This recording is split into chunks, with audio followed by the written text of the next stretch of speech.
Welcome everyone. Welcome to Drakenmemoria.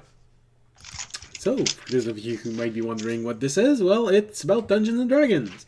More specifically, a group of people playing Dungeons and Dragons. I'm also saying a group of people because, you never know how the future will turn out. Eventually, we might actually get something weirder in the group. I don't know. I don't know what the future is made of. But for now, it's human beings. So, people work.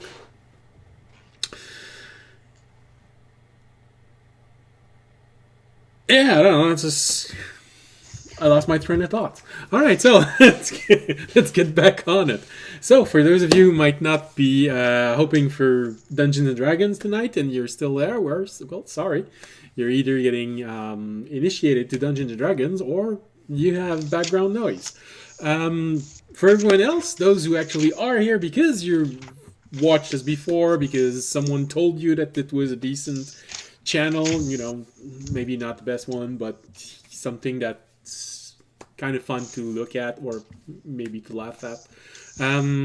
Or really because you actually do enjoy the show and you do enjoy coming in every week and watching us try to survive, and me trying to make the player think that they survived because they were good at this.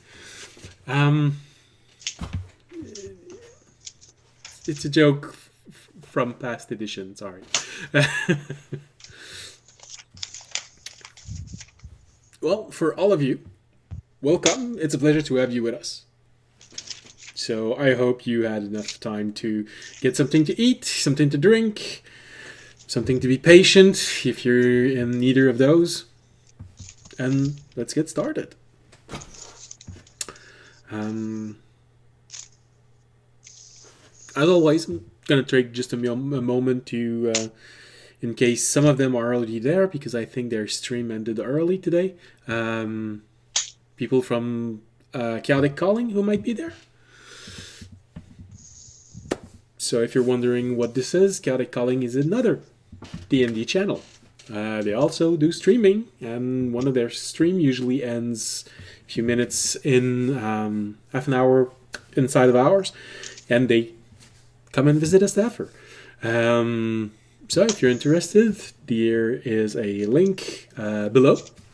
If it's Twitch, it's in one of the panel. If you're watching this on YouTube, it's in the description below, where you can have a link, or at least something you can use to get to their Twitch page. And Kearney City Guild, I don't know if they're still good with us posting on their site. I know that they made a change, but it's a Discord channel where you can find people to play Dungeons and Dragons. They've made a little change toward one-shots, so if you're into one-shot, go there. If not, watch us.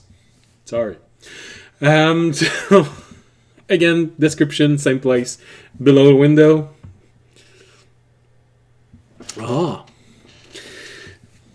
So, yeah, that's it. Sorry for saying so many times in a row. This is my linking word. All right. Well, that's about it. Let's get started. So, during during the previous episode, well, it's been a bit quiet for at least an episode because the party has finally managed to complete all of their quests. They went back to the garden. They reported on what they'd found. They shared a little bit of information with a guest that they brought back with them. Fisher, our construct friend, brought this new guest to be analyzed, as it seems he is coming from the same place as Fisher. So it would help the garden maybe figure out how Fisher is made, how he's supposed to be made, maybe repair him in some way. Meanwhile, the rest of the group went into the industrial quarter. They started to spend a whole lot of money trying to increase their equipment, sell what was the surplus of equipment, and ended up making a little run into the gnomish research and development quarter for the gnomes. And as always, it got a little bit weirder as they went in further inside the area, but they all managed to come out. Fisher having been given bricks of explosive clay, which he has named Clay for. Yes, I know, there's a reference there. And also a lever, which he doesn't know what it'll do. And he handed in a leg from a shield guardian the group had slain during their last adventure. They made their way back, and we ended with Remy getting to ask for a few different objects, which should all be ready the next time he is in the garden. So, should happen relatively soon, depending on when he comes back. You know, last time it took a month and half a level for them to come back, so it could be... Or, you know, if we come back, there's situations. Yeah. Yes, because the next situation is going to be maybe a long expedition, as the group has decided to join in an effort to root out a base of the hunter cult, which has been causing problem for the group ever since they started adventuring. Only one party member remembers this, but the very first combat they made, the kobolds were sporting the banner of the hunter god. So it's been a thorn in their side ever since this campaign has started, and finally there might be a chance to return the favor. So a lot of adventurers from the garden decided to join, along with a few higher leveled ones. And they decided that they would finally give a little bit of payback. Give a bloody nose to the organization who has been beating them up ever since they started adventuring. And so... Real boys. And yeah. And so, when last episode ended, we had the entire group helping Remy make a final purchase for a armor, or at least get the order in. The price was incredibly high, but in return, Remy answered by taking a large box out of his backpack, putting it on the desk, a large bag, putting it on the desk, and a smaller one, putting it on the desk. And in the large box, there was a truckload of platinum pieces. And the large bag, there was another truckload of gold pieces. And in a small bag, there was a handful of gems.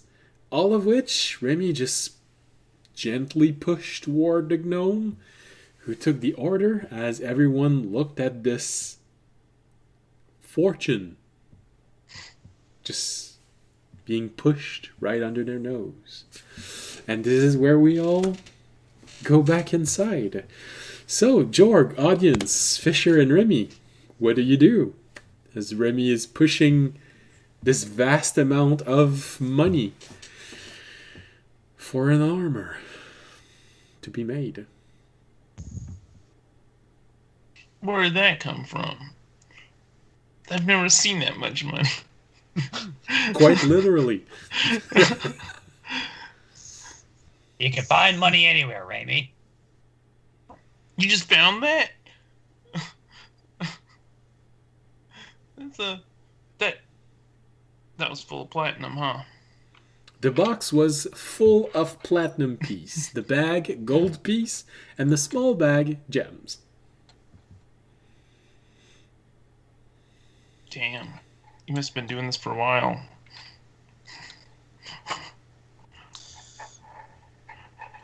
Did you guys Well, know he had this? Nope. I had no idea. no. He does disappear a lot, though. Yeah. Oh. Yeah. Just, yeah. So this is what happens when you disappear? You just go find money somewhere and then come back? Maybe nods his head.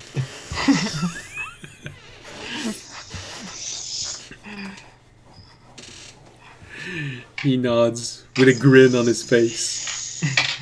Or as much as a grin can be on a beak. Well, you can read it in his eyes. His eyes are grinning. They twinkle like the gems he just gave away.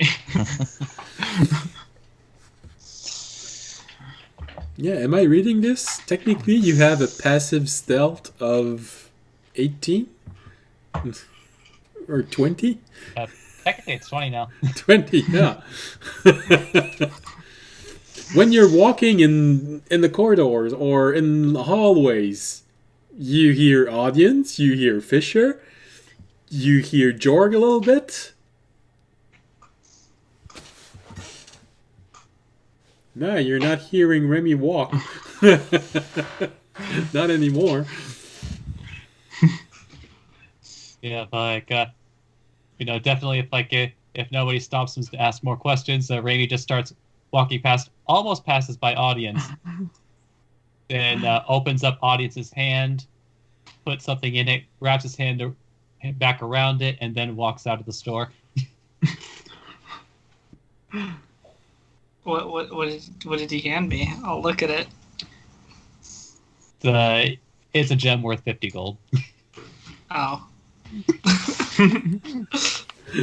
I'll be like, Don't have to sound so disappointed. no, I wasn't disappointed. Sounds like a bribe. Dude, No, it's a tithe for the dragon religion. Oh. Build the coffers. Like any good cult, it has a membership fee. Exactly. I'll be like, thank you, Remy, out the door for the dragon. You hear back in your own voice, for the dragon. Yeah, in previous edition, Paladin were required to give portion of their earning to whatever church they were part of. So I think it was 10%. Ew. All right. So as you all look at Remy leaving the shop, proud. For some reason, he seems to have grown an inch, but it's probably just his feathers that are a little puffed up because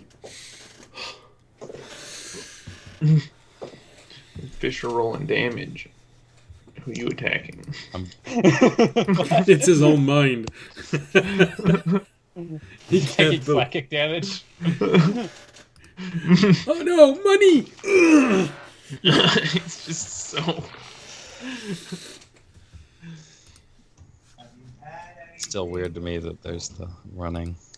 Never mind, not important. Let's go. All right.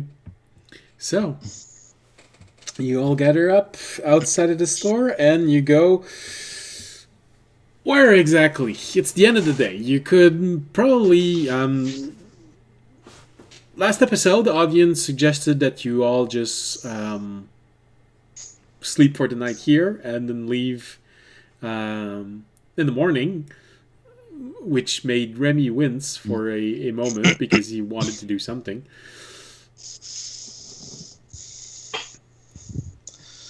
I would like to swing back by the institute or the library real quick to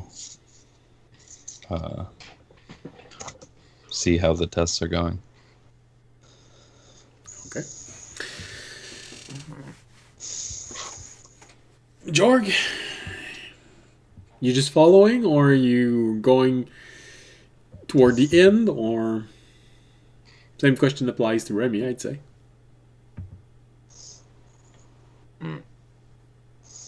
Y'all want to So- come see some science? I'll go see some science. Proof that we're not just machines. Oh yeah, yeah. I need to see that. No, I trust you guys. Don't worry.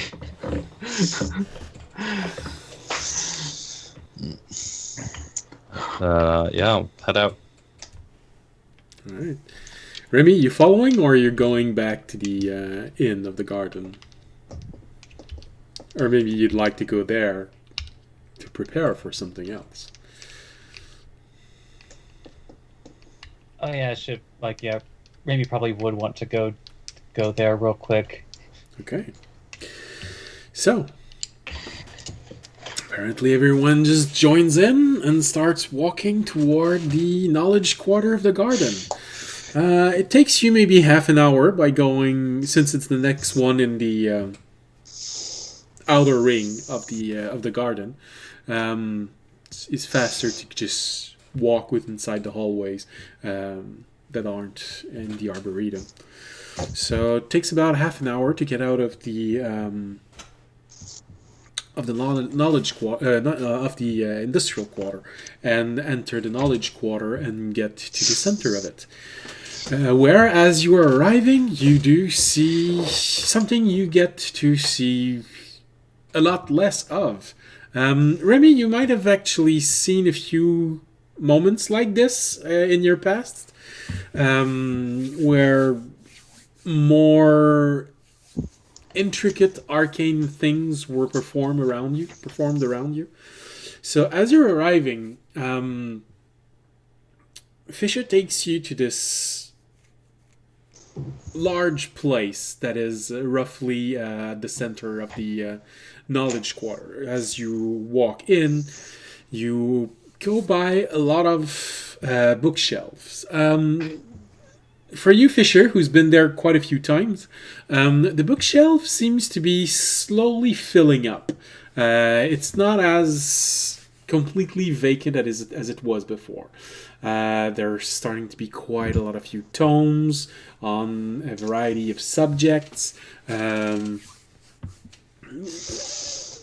Because of the massive size of this place, it still feels like it's a bit empty when you look at everything. But if you take a moment and start counting, okay, well, there's 20 or so book in this one, 20 or so book there, maybe 10 there, and you slowly start adding this up in your mind, and okay, it's really just because this place is huge that it feels like it's empty, but there's actually already more books than in any libraries you've ever seen before. You see a lot of warden just walking by, placing books in, some of them taking them away and going at a different table. After 10 minutes, 15 minutes maybe of walking in these long hallways filled with books and also passages that are just going over sheer emptiness, and you can see for the first time just how deep this place can be. It's several floor down and also several floor up of this. You get to this place at the center of the knowledge quarter where there are several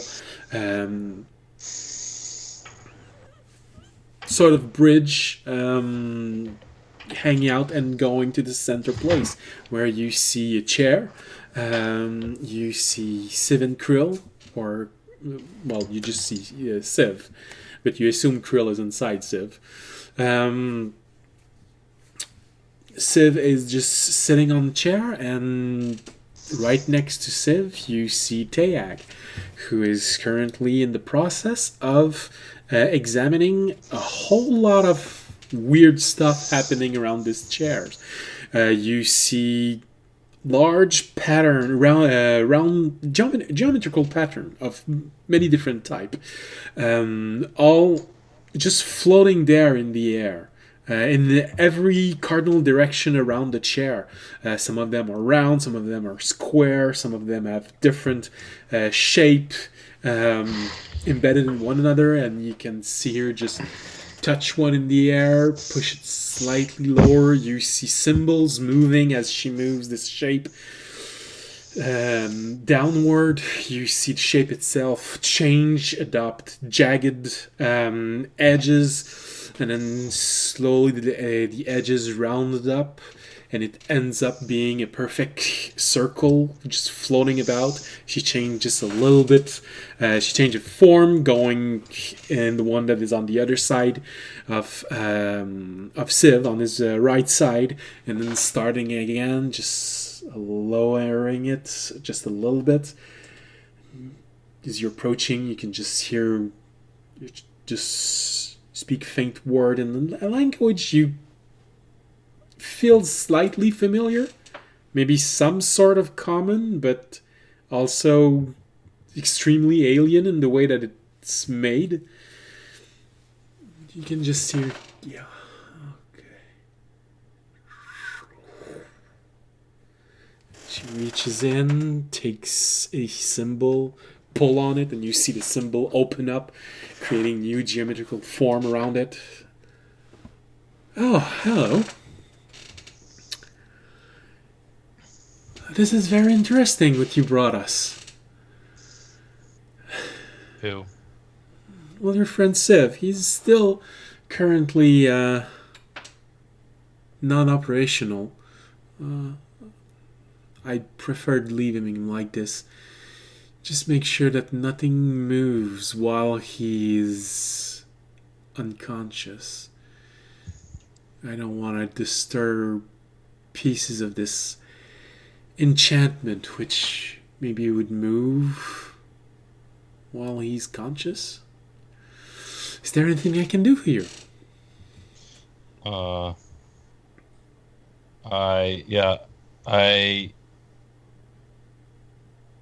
forgot when I was here earlier to ask.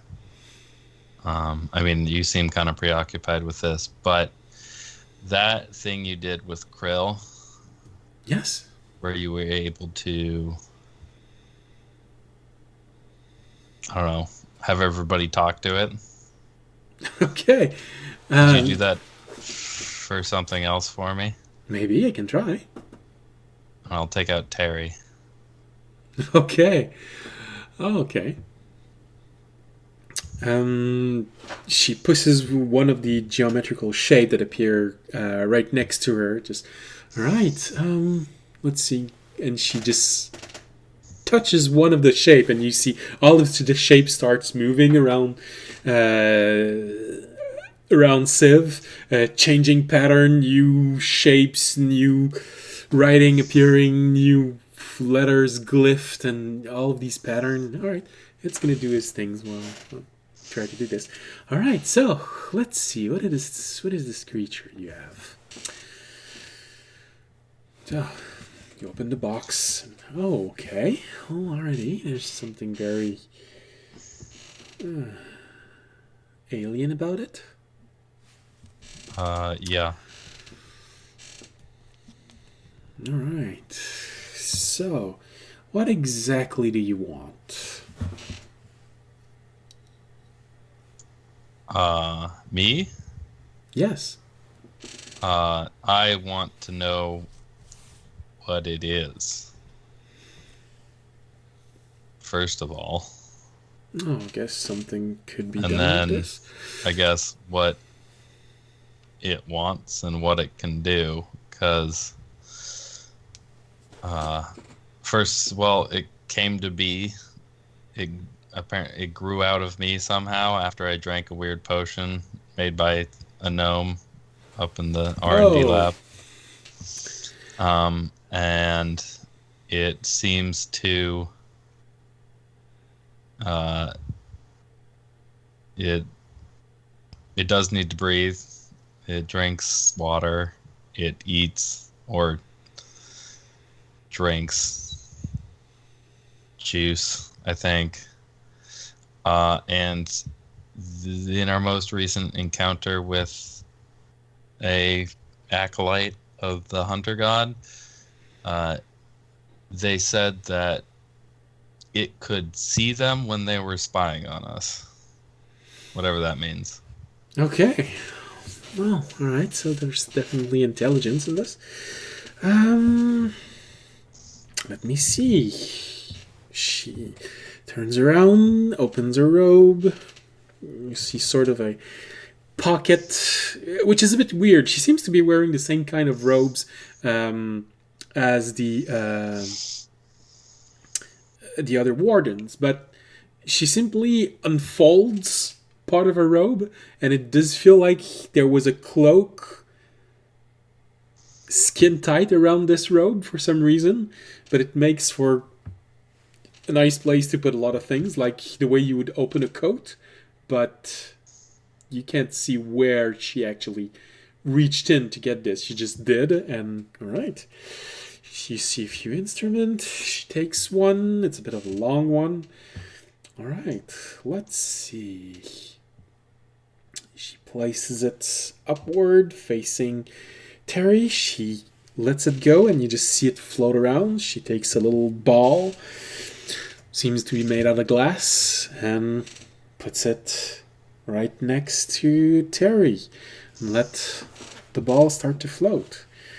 Alright, well, let's see. She takes the longer one, which looks a bit like a wand, but with a crystal. Crystal at the end. She turns something on it. Alright. Well, right now I can say he seems to be a bit worried about Remy. What did you do to it? He always seems to be scared of Raimi. Okay. I think it's the beak and the talons. Alright. So, she keeps on turning it, and I think we should be able to get something out of this. So, and then she touches the orb, and you see a whole bunch of different glyphs and writing appear in the air. Alright, so, aberration type creature. Still very young. Only a few days old. It does seem to be thinking about a lot of things. It's still exploring his capabilities, apparently.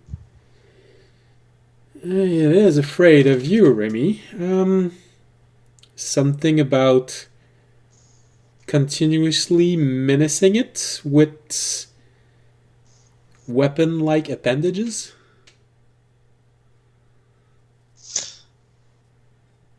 Like I said, Randy the looks down beak at and his the claw. talons.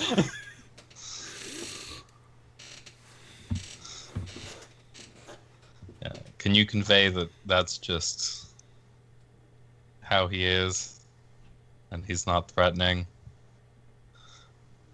Right now, I'm not sure he can understand a lot. Let's see.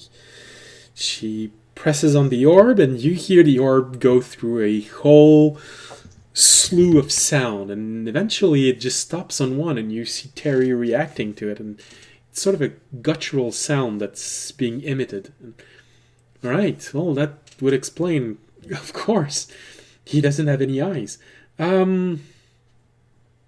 Sounds. He reacted to sound which were different than those you usually use. So you can hear. I don't see any ears, so it must be some sort of skin perception.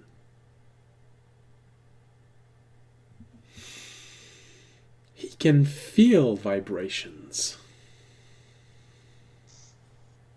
He can feel sound. Oh, maybe it's just a question of making sure that he realizes that there is a method of communication with this. I'd be careful. It looks like he is growing the ability to spit. Looks like it's going to be acid when it comes out. Haha. Yeah, I was starting to get that he's attempted to a couple times. Well, one thing that seems to be interesting about him is that his potential is, right now, very malleable. There's quite a lot of things that seems to be going on with him. He seems to be developing mental protection. If you expose them to anything which could intrude in his thoughts.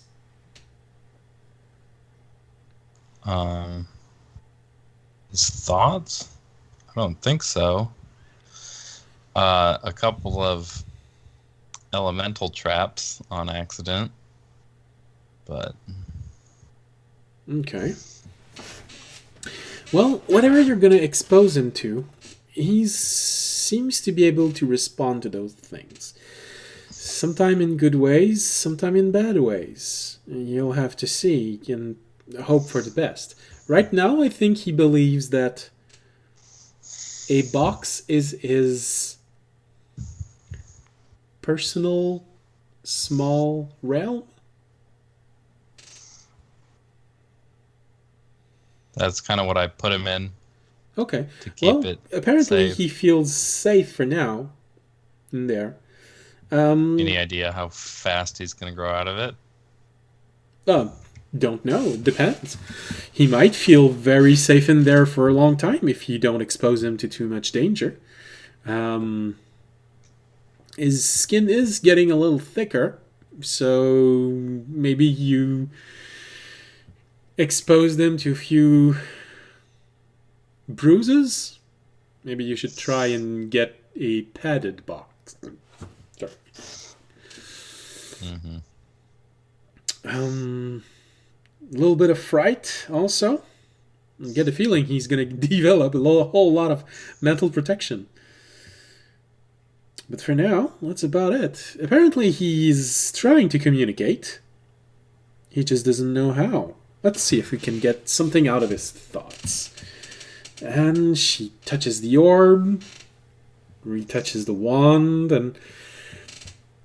Alright. Maybe this is going to be interesting. She lets it go. Oh, yes. She touches the orb, and you see a few glyphs appearing on the orb.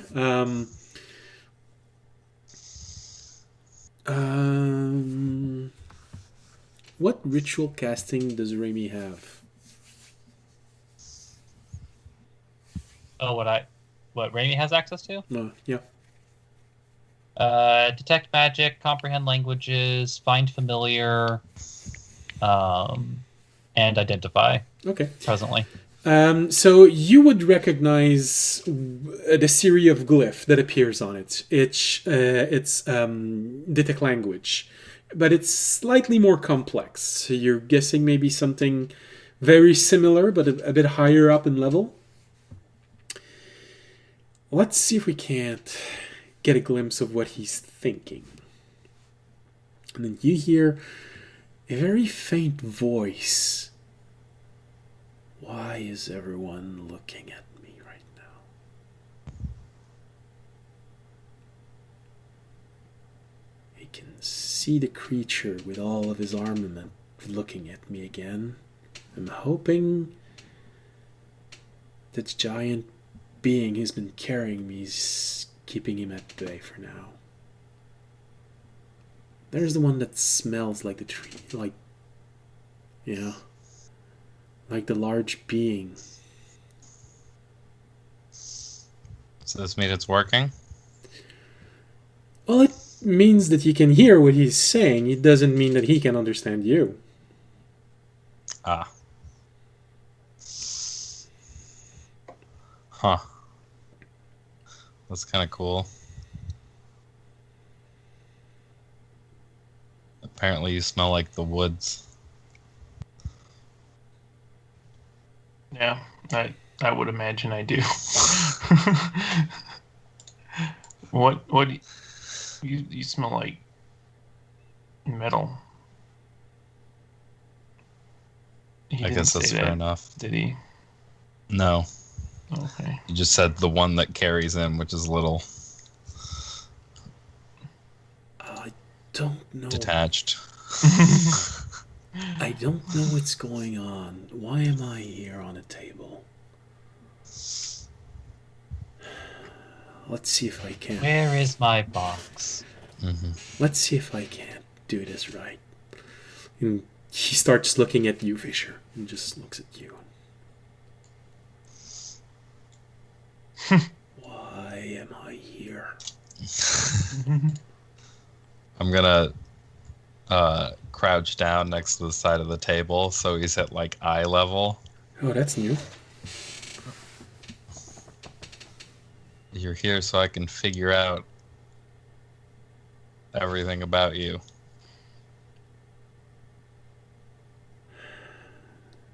Still nothing. You're not very good at talking.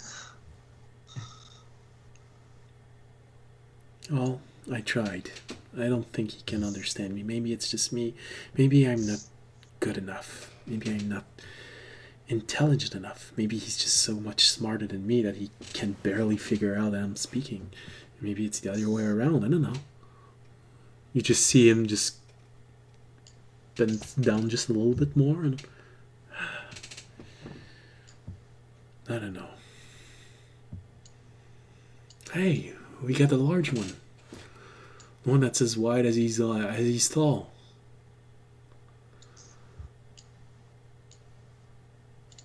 He I never look talked. up. Is he looking at audience? Right now, yeah. Oh, yeah. Aw, that's cute. Terry hasn't learned the word thick with 2 C's yet. I don't think that's entirely accurate. Audience is looking down like, am I fat?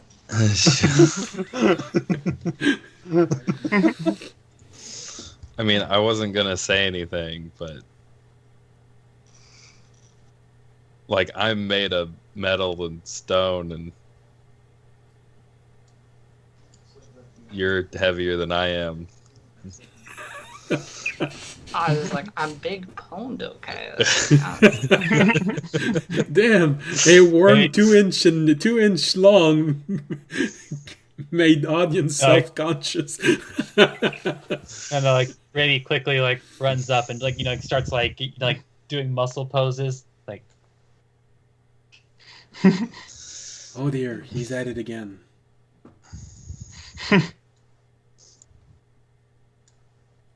It's always the same thing. I don't know why. He's just a big blur with a sight-like appendages at the upper part of it. And so many swords. So many swords. And spears.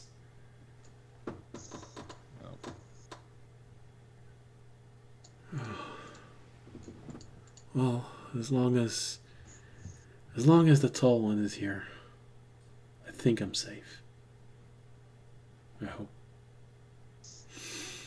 And then he starts looking at you again.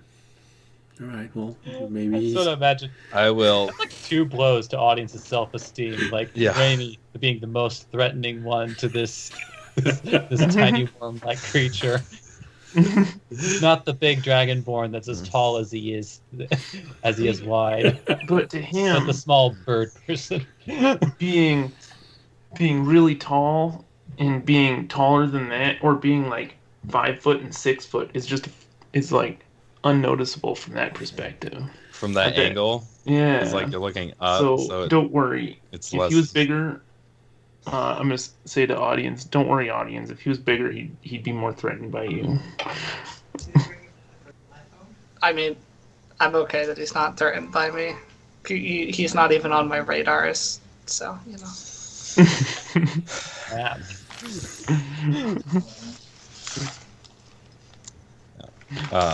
Well then, that was pretty nifty. Thanks. Any advice onto, or I guess how I should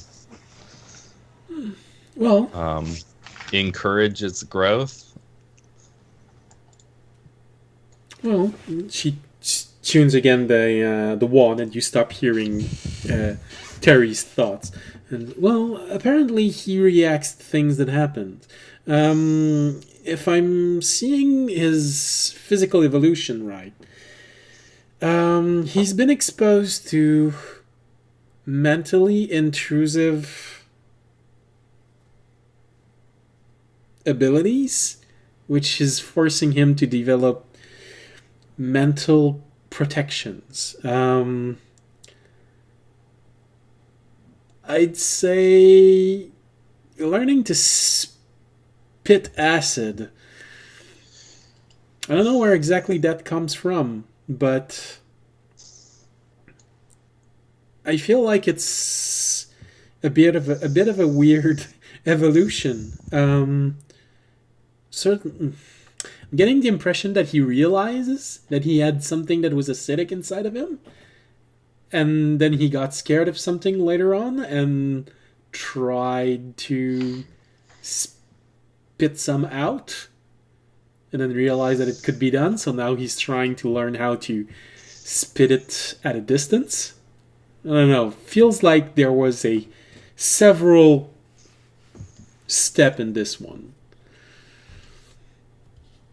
And I'm sensing fright, so I'd be careful about this. He might develop either a resistance to it, or he'll absorb it and himself be able to return this. I'd say be careful about anything that comes mentally. Aberration type creature are very susceptible to developing mental abilities. He already is showing signs of intelligence, of curiosity, of resourcefulness. A lot of aberration develops psionic capabilities.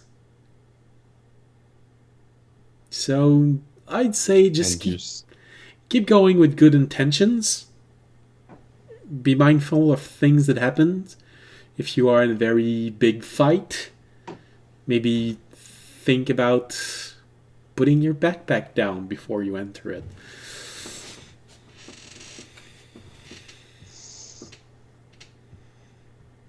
Not a bad idea, I guess. Thanks. Let me know what you find from Civ. We're almost over. I mean, there's a lot of interesting things. He is a younger model than you that I can easily identify. He hasn't been refitted. It is still his original build. Does that help give any insight to how to repair or fix some of We'll still have to compare the two to see how this can work. But yeah, I'd say if you give us maybe at least a few days, maybe a week, there's a good chance. Cool. Yeah, I guess you'll know how to reach us. Well, yeah, that's We're the easy gonna be part. Heading out pretty soon, so good luck with that. And then I will. You'll have your friend back. Well, if you want to leave right now, I'd say you can get him back in an hour. If you're planning to leave in the morning, well, he'll be waiting for you. Indian. I'll direct him Indian. Yeah, we're gonna leave in the morning. All right. Cool. So, anything else? It is a rare occasion that I get the visit of an entire party, all at the same time. You guys got any science questions? Audience? Any thought-provoking? I do. I have something. I have something about a mirror. Oh. And I will go on to describe the mirror and the situation that came from, and was wondering if they knew anything about that or do any research. You're broken. Well, yes, I can think of something that I can do. If you don't mind, I think I'll...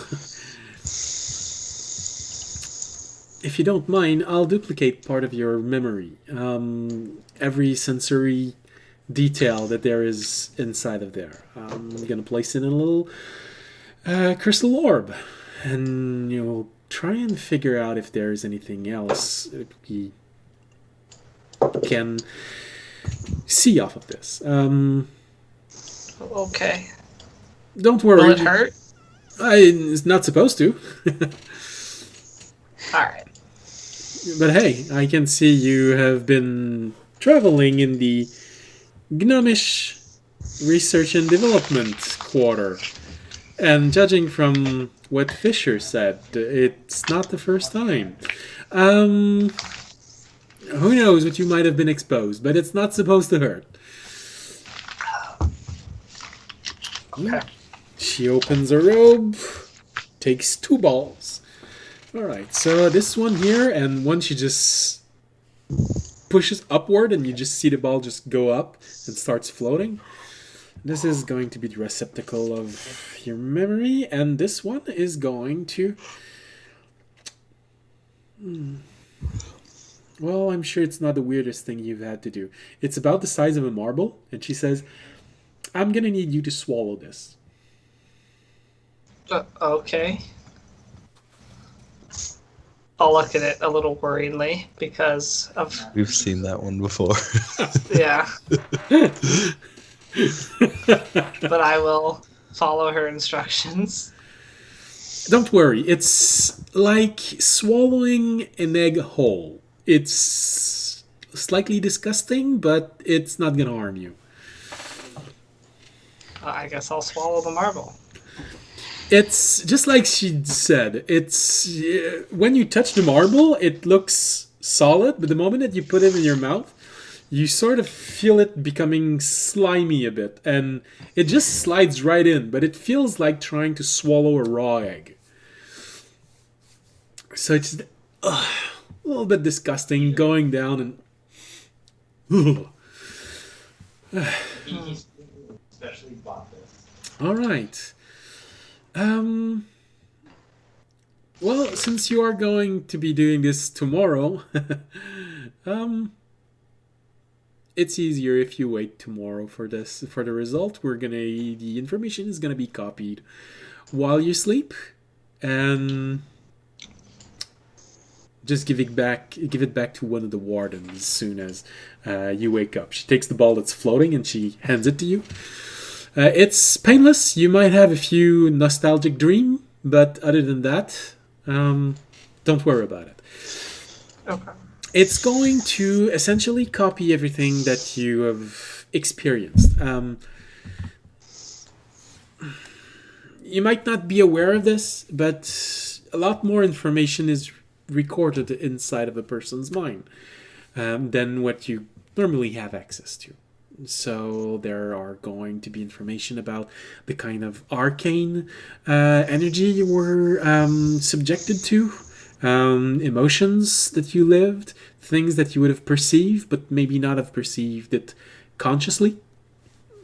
And we're going to explore all of this as soon as it's finished being copied. But just with the information that you gave me, it does look like a mirror that would create an opposite of someone. One of the questions is, can it only do one person, or can it do more? Was it intentional, or is it its limit? If it wasn't there, I'd say there's a good chance that it might have been related to some of the research that he was doing. Maybe you can remember anything inside of the laboratory that could have given a clue, an idea of what it might actually have been for? some of his research, subject of them? She was a weapon constructor. I know that, weapon and armor constructor. All right. And he was big on illusion magic. Okay. And also, what's the other one? The one that makes armors come to life? I'm not really a magical type myself. Oh, that's all right. There can be more than one, but enchantment, transmutation, usually something like a combination of the both.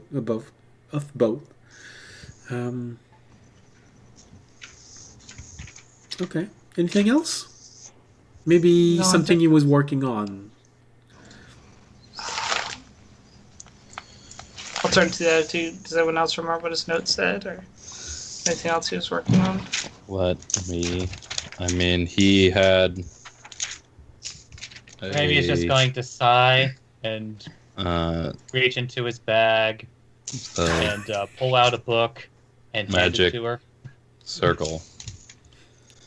He was comparing the opposition of the separate magic schools.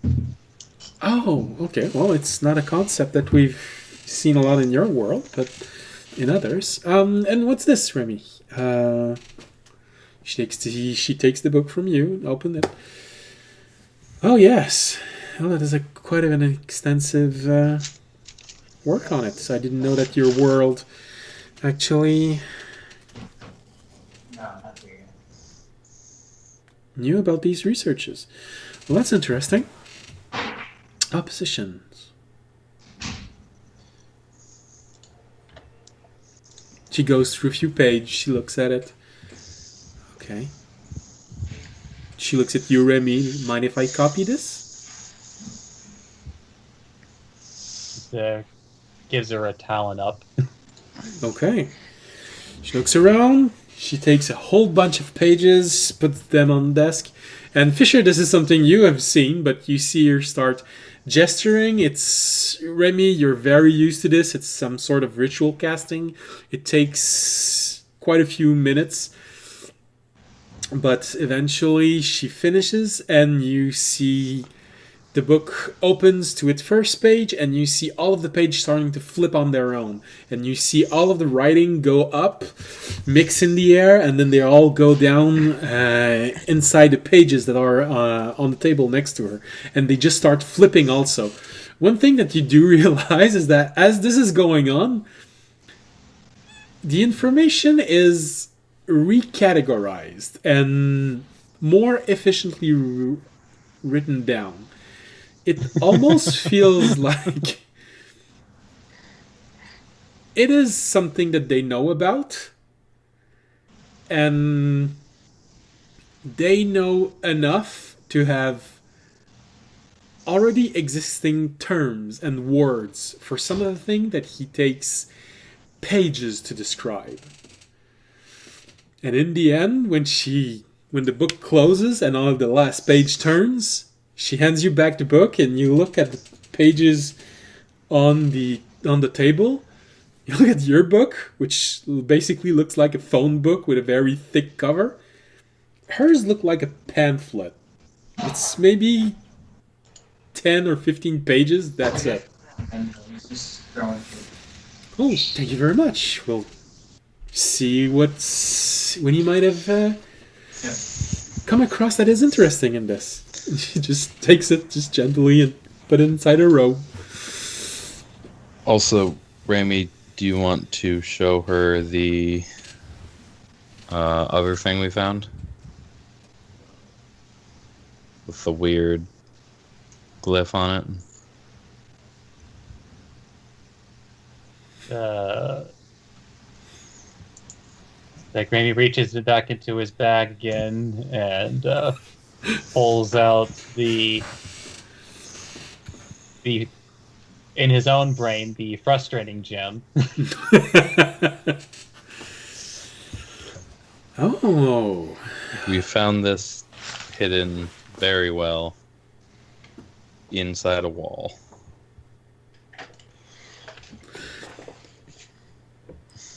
Did you place Terry back in his box?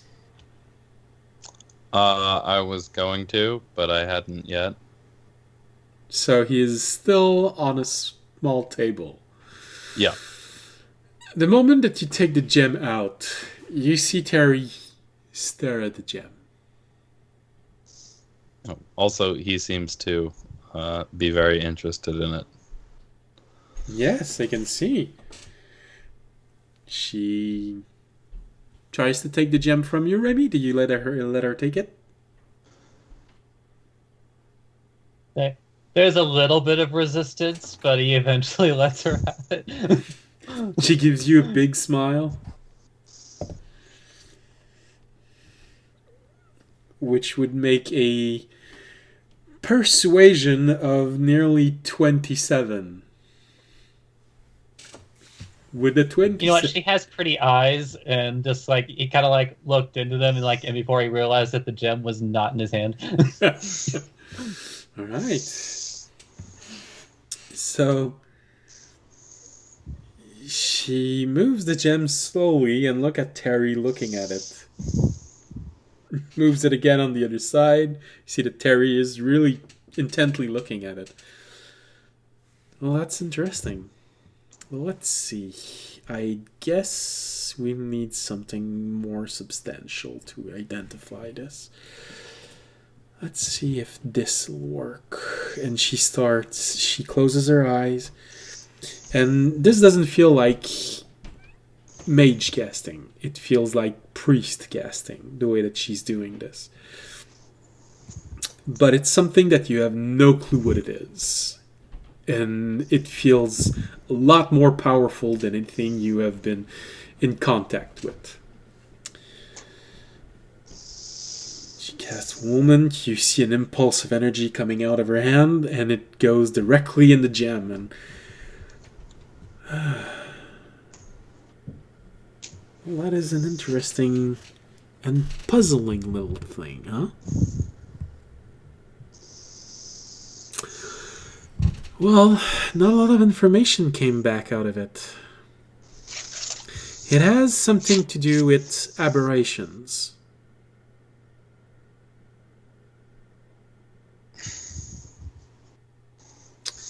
And it has power over them, maybe some sort of influence. Let's just say that I wouldn't try to go inside of a den of aberration holding this gem in your hands. You will most likely be seen by everything coming. But there is something hidden inside. It's quite elaborate. I'd need a lot more time to understand it all. She hands it back to you. Is it dangerous to have around him? Or it? Did you figure out if it has a gender? Right now it doesn't, but who knows, maybe it'll grow one. Be weird. You see one eyebrow rising as she says this, looking at you.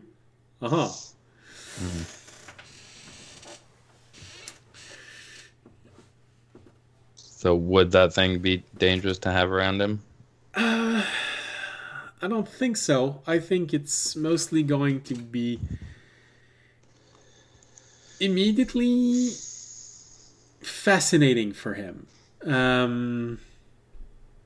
Sort of like a dog and a ball. But I don't think it's dangerous. The gem itself isn't radiating anything. You can feel the energy that is inside of it.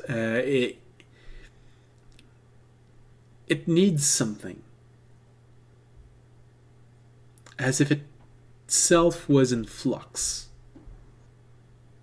Maybe it's because it's not complete. Maybe it's because it is waiting for something else. Maybe a second part. Maybe it's only one component of a greater thing.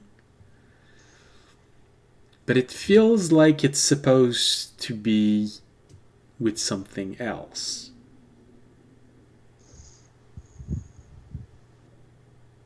And it's radiating energy that feels very, very, let's just say, attractive to aberrations. I know this can feel a bit disconcerting, and a lot of people have disfavorable opinions of aberrations, but they're just different creatures. In that case, at least I think it would probably be a better idea to leave it with you if you could continue to study it and learn something more about that. Well, she turns toward I'll you. put that up to everybody. She turns toward you, Remy, says, well, it's your gem. It's your decision. Let's get something straight. It's our gem as a group. I know you like gems, Remy, and that's why I let you hold it, but let's just be clear about something right now. I'll let you figure this out. What do y'all think? She said she could learn more with more time. Seeing as we have no idea what it is, I feel like it's better to leave here. Should she give us something in for collateral? That's It's not you ours. don't really know how transactions work, do you? I imagine there's no need for collateral in this situation. No. Then I say let's leave it. I see no reason to bring it into battle with us into a situation potentially that we may lose it or have it taken from us. Yeah. As you say this, you see one of the hooded warden just maybe 10 feet away looking at all of you, and you hear him mumble as he's looking at Jorg. You see him start writing something on one of those tablets, and you hear him mumble, have trusting issues. He leaves away. He moves away.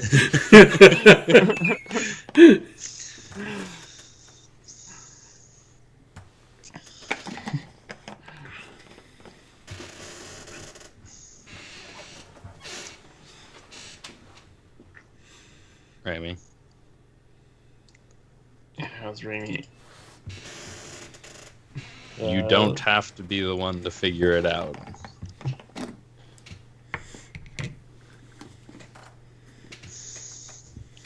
Yeah, so Ray will kind of turn back toward her, and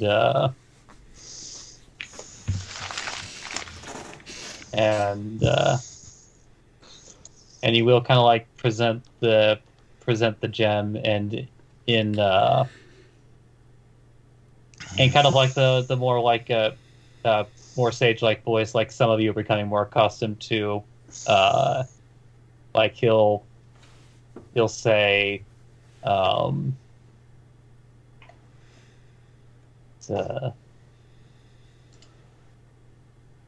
everything has to be done by yourself. All right. She accept the gem. All right, we'll try and figure this out. Most likely it has been tied to something in your world. Dairez would probably be the best one to try and figure this out. Which Fisher, audience, and Remy, you've heard this name before. Dairez is the only warden capable of leaving the garden. He is the one that gave you all your letters in the beginning. He's the guy that showed up to the lake, right? Yes, he's also the one that showed up there. Let's not discuss the lake. We can move past it. The scar is still very painful in his mind. Just a blank look from audience, and then what? What were we talking about? Just complete shutout. We're talking about a river. The word lake has just been removed from his brain. Calm, babbling brook. All right. Well then, yeah, we'll be back tomorrow, I guess. Or, you know what? Yeah, we'll be back tomorrow because you need to. Yep. Right. Before we leave. Unless, audience, you think it's fine if we just learn about the mirror next time we come back, but that could be ways from now. And I mean, we are literally going to fight the hunter cult, which we saw it might be important to know something in case we run into it again. All right. All right, so I will put Terry back in the box. you just keep staring at the gem as you move the box away, and then you close the lid. Sorry, bud.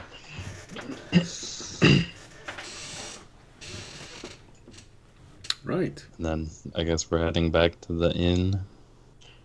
Or, yeah, our rooms or whatever. As I've said, when you're in the garden, your rooms are free. You do not have to pay for them, and any food only costs half price. So whatever usual you have decided is the best one for food, well, with the exception of Fisher, who doesn't actually need food. When you're in the garden, you just have to pay half of this. When you guys start heading toward the inn, Raimi breaks away and stays in the knowledge center. Okay. And none of you even Do hear you it. make us aware of it?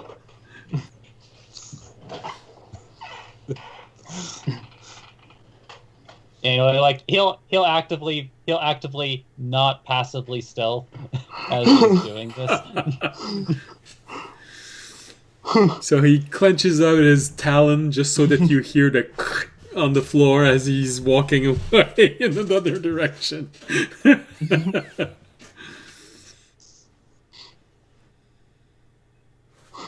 So you hear him move away. You coming, Rami? Or do you need to do something? Raimi just minor allusions and image of his book. Which book?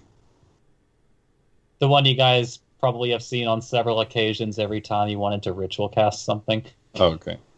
Yeah. Your spell book. Or ritual book. Do you need help with that? Or do you want help with that? So Raimi shakes his head, and then minor allusions, a quill and ink. I guess the question is, do you want us to come with you, or are you good and we'll meet up later? So Raimi will point at you guys, and then minor allusion, the sun. All right. See you tomorrow. Mm-hmm. Above game. This is going to take several hours of Raimi's time.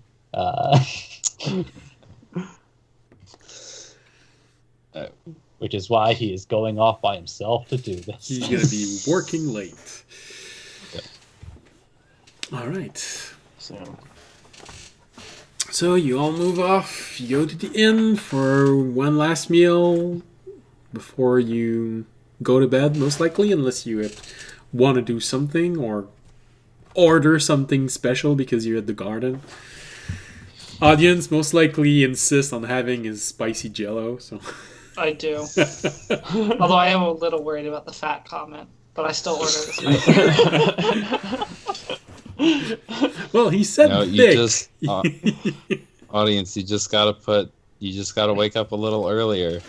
Just an extra little bit on those morning runs. Wait, he wake wasn't. up He at wasn't. like 5. But he wasn't encouraged at all by like Raimi's yeah. No. Unless audience didn't understand what he was getting at. Wow, Terry managed to destabilize half of the group with only a few words. He's gonna become really powerful one day. One of those people in the sitcoms that come in and just points out everybody's insecurity and then leaves. Look, it's not my responsibility that you're suffering from repeat abandonment issues left behind by your absent father. Yeah. Anyway, I want some juice. Walks into the kitchen. Speaking of, I would like to get, if I could, from the inn.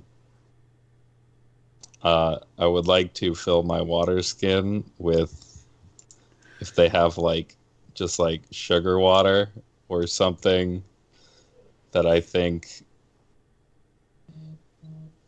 Terry can drink, absorb.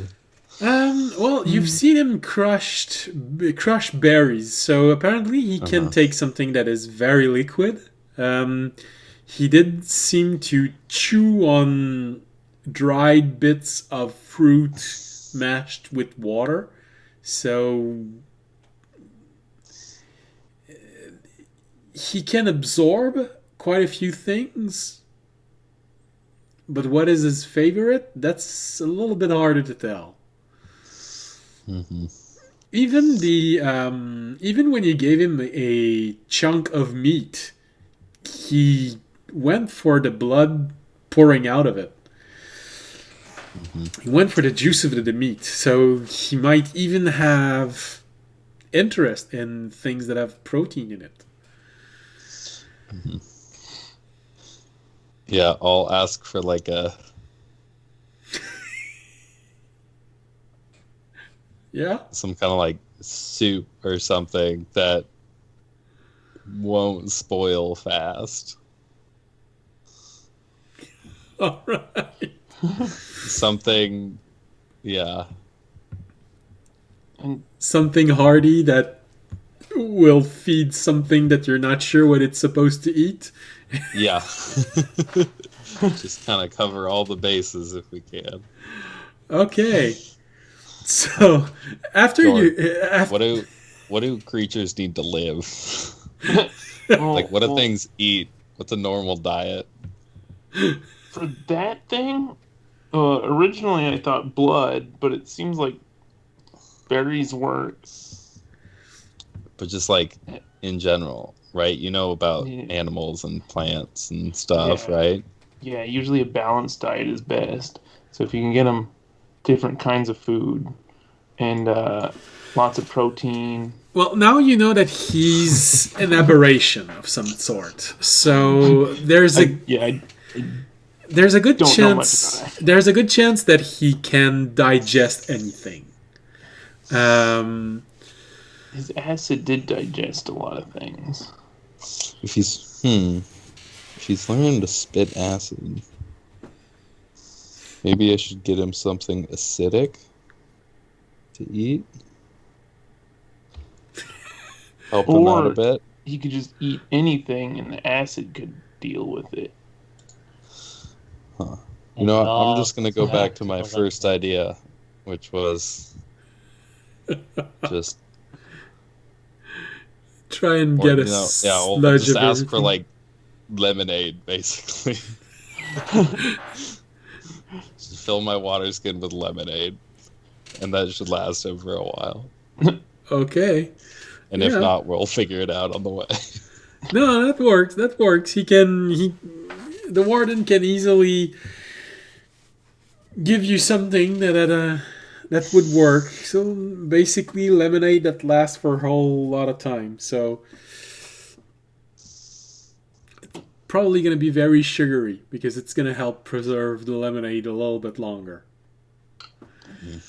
I'll just make sure to shake it up a lot before. And then Okay. Jorg's gonna get some scraps along with his food for his dog. Yeah.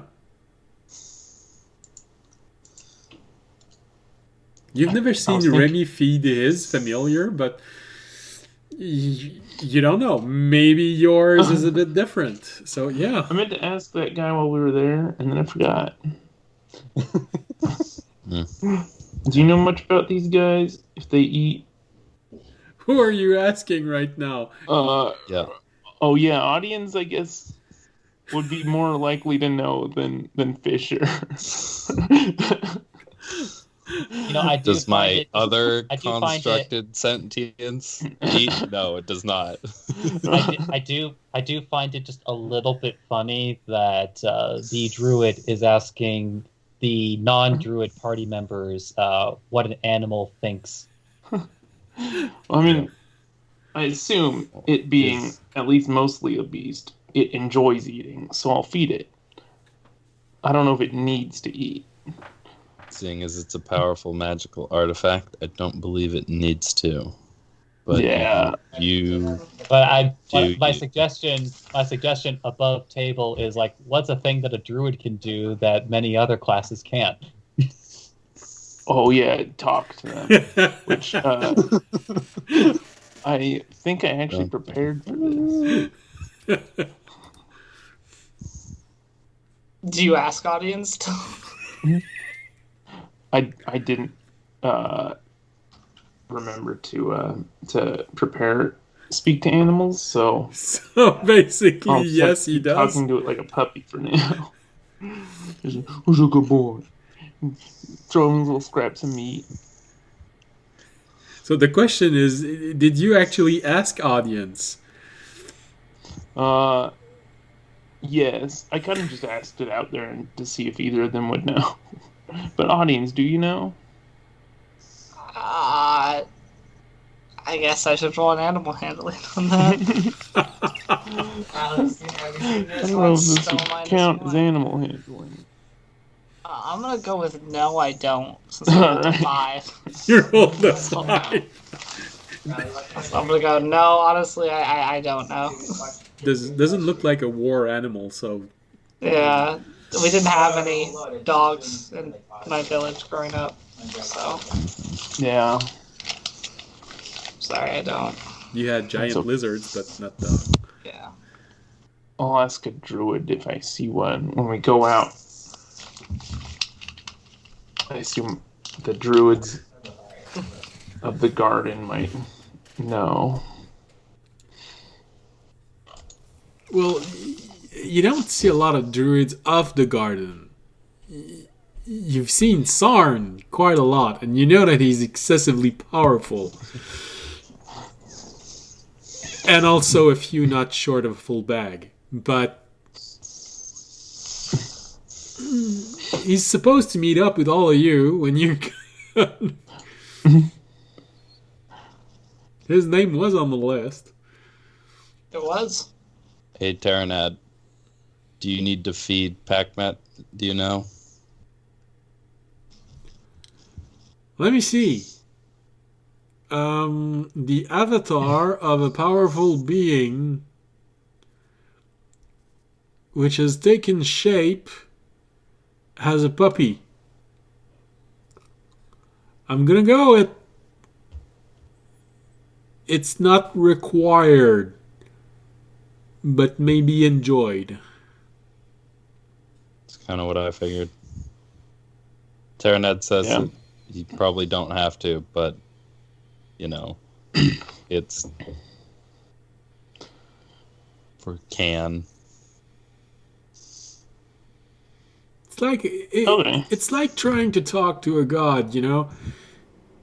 You don't need to give him 5 gold every time you speak, but giving 5 gold to his church every time you speak to him, it's not bad either. Yeah. George, you didn't hear that because Terranad speaks to Fincher in his mind. Oh, yeah. That speaks in my head. Only That I is- speak that out is loud. turning when I in. speak to it. Yeah, but I'm responding to something. Some comment thrown across the bar. Yeah. Meet here in the morning. Yep. Yeah. Or do you Sounds just good. want to meet at the knowledge in the morning? Or do you want to meet here? I guess. Yeah, we can meet there. Meet at the library, Yeah. knowledge center. Alright. Yeah. Someone should relay that information to Rami. We'll Yeah. figure it out. Will he? I mean, we always get lost, but he always seems to be on it. Alright. I'm gonna Hold on, go up to the barkeep and be like, if you see Remy, could you tell him that we are... Wait, don't we just have an orb to communicate with each other? Thank you. I mean, kind of. We have an orb to call one person that can route us to somebody else. Like, it's like if the whole garden had phones, but they all had to go through one operator. The Yeah, guard. but the operator never seems to mind. You've never asked her. The operator's not supposed to mind or make it. I want to imagine just like Siri, like once you ask her, it's like, hey, is this all right, by the way? And just like Siri just goes off for like the next 30, 45 Every time we call, it's just, hello. These guys again. A long groan before answering. Anyway, I'm gonna call her because I don't think about that kind of thing. I'm going back to my room. Okay. Yeah. So, audience, what do you... Oh, I just go, hey, can you patch me through to Remy? Yeah, that's easy enough. He's in the garden right now, so it's even less of a long distance call. So, hold on. 1, 2, 3, 4, 5. Remy, you start hearing your own orb just start vibrating, emitting this soft but still high-pitched sound.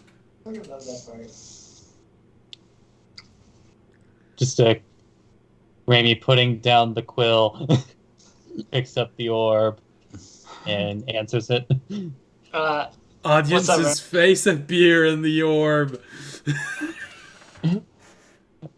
I'm just Rami, here to wide-eyed tell for a you- moment, just like preens himself a bit. It's like, Puts I'm just the like, I'm orb here to let you know, Remy, that we are gonna meet at the library tomorrow. That's where we're meeting. So, I'll see you tomorrow. Rami, with his free hand, makes a rainbow. Audience will kind of give a thumbs up. See you tomorrow. Hold on. I gotta find the call out of that one. Alright. Remy, do you anything else? Like, but then returns the thumbs up, and just kind of like keeps staring awkwardly. Alright, audience will hang out. So as you hang up, you hear Sierra try to disconnect the orb properly this time. I don't want to have another 52 hours of footage of your backpack. Ooh. Audience will successfully try and disconnect the orb. Sierra definitely hates me. It's fine. Don't worry about it. It's like when you're video chatting with your parents. And they're like, how do you hang up? So this time you focus and methodically do all the steps to close the orb. Alright, feels like it's good. I just think it's cute that everyone just thought that Rami would be the one to hang up. All right. So, Jorg, anything you'd like to do before the day end? No, All right. George's just gonna go to bed. So, do you actually you do actually feed your animal? You give him part of your meal? Yeah, he'll give him some of Alright. the meal.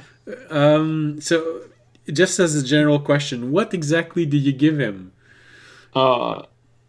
Just some scraps of meat. Okay. Yeah. I was hoping you'd say vegetable, but that's good. You made a good choice. Oh. Because people who feed vegetable to dogs should go in prison. Depends on the vegetable. Well, if it's Also depends on if it's only vegetables. Yeah. If it's only vegetables, then I wholeheartedly agree. No, he'd give him a good balanced meal if he ate one himself. all right. So give him a little bit of meat, maybe a fruit. Good. Do you go as far as cheese? Maybe some cheese, yeah. Well, you're gonna have an interesting night. Uh-oh. You know, cheese sometimes gives digestive problem to dogs. Yeah, and smell problems. You should know that. Yeah, I do. Well, He won't give him why any did cheese. you He'll say- just give him some meat. Well, at least he knew not to only give vegetables to a dog. Dogs and cat can't be vegetarian. Mm-mm. All right? They need that meat. They're carnivores. Well, Yeah. mostly carnivores, but It's like a flexible carnivore. yeah. I believe we call those omnivores. Yeah. Contrary to one of my teachers when I was in, I think, 4th grade, who was convinced that omnivore meant that it eats men. It's true. It's really true. She kept saying, omnivore means it eats men. It doesn't...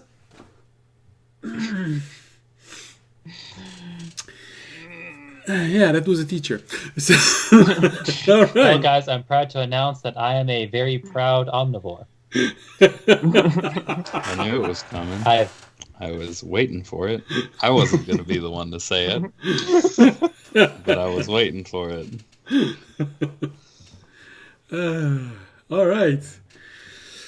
So you all go back to your room. Fisher, most likely you go into your sentry rest in your room. Jargon audience, go to rest, take a good long rest. And Remy, well, you research a spell with the help of the garden or without the help of a garden. If it's because you have one free research with the garden, meaning that he's using that free research with the okay. with the Guardian. So it only Not costs. Guardian. It only. That's right. So if you wardens help you, and it only costs you time, it doesn't cost you any money.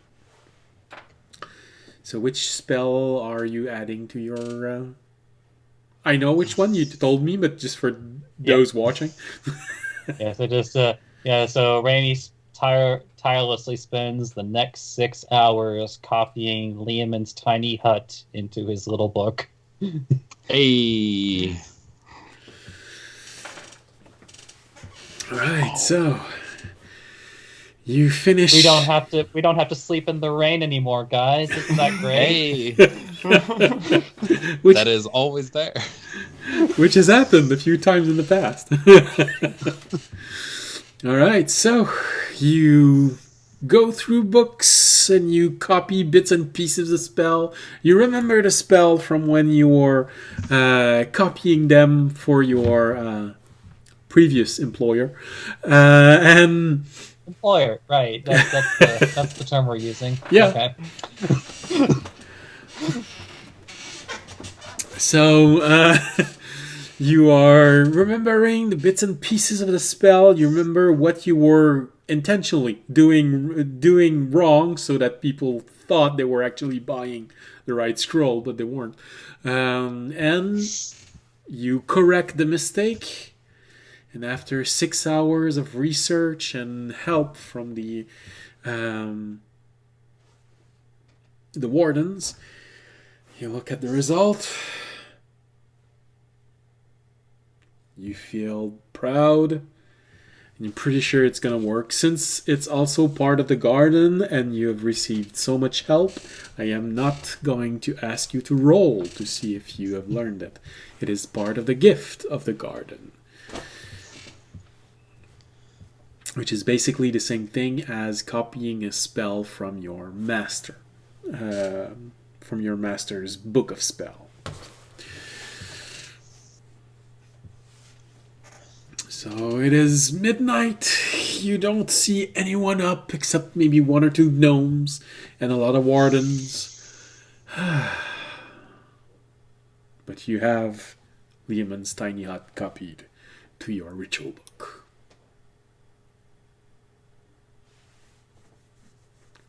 And then Raimi in this very empty, very quiet library just sneaks his way silently out. which is sort of a weird and nice, awful memories and good feeling mix at the same time. The last time you were in a library, the memories weren't that good. But this one is large, safe, calm. You even walk past a warden who just gives you a small bow and just keeps on walking. Quite a contrast from the last time you were in a library.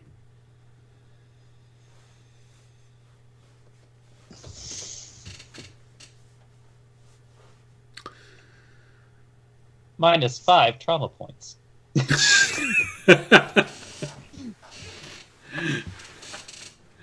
All right. So you go back to your room and finish the long rest. Oh, by the way, Yes. when he returns to his room, does he find the bag of cured herbs? Or not cured, but well, I guess maybe you can apply curing to that process. I'd say it's more dried than cured, but I'd have to look at the dictionary definition, but I think it can apply.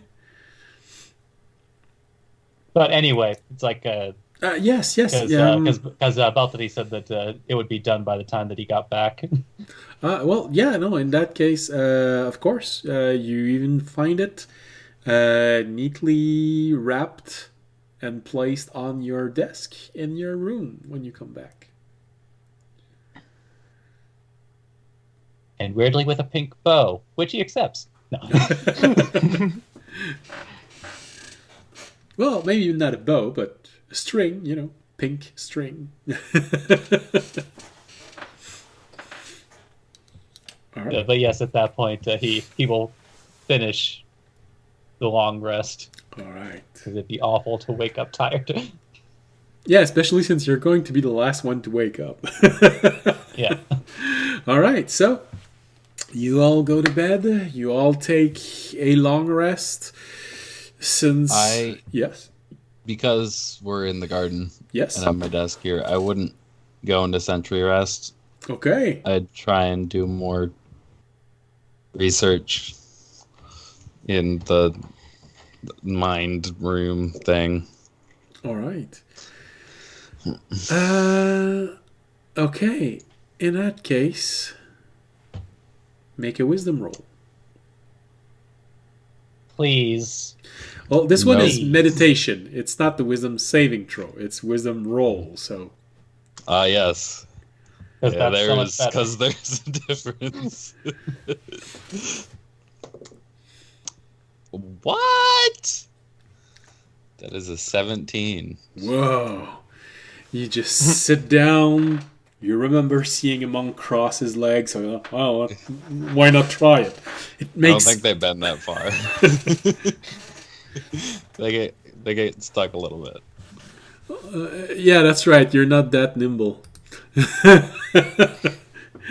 You try and you pull a leg and you pull it in a little bit. And, oh yeah, I'm sure what they're doing is gonna help me gain a little bit more of. Yeah, sure. It's gonna work eventually. The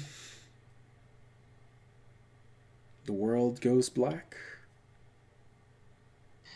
And we're going to take our break now and see what you find in your meditation when we come back.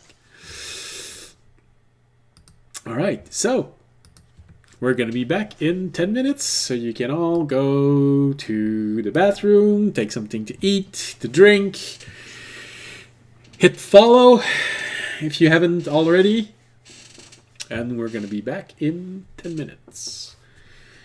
See you in 10 minutes. Bye.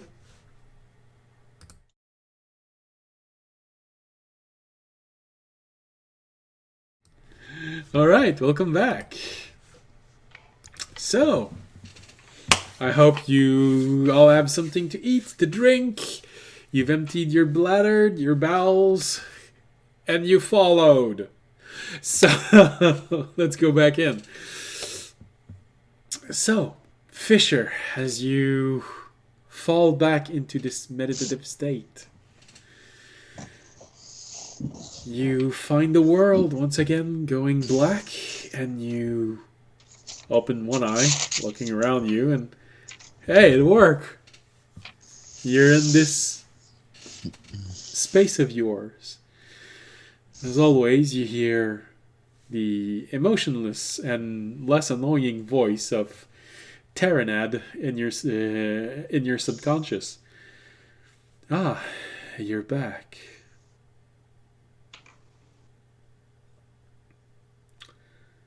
Hello, nicer Terranad.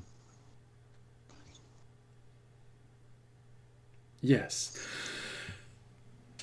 So, what are you doing here so soon? Again.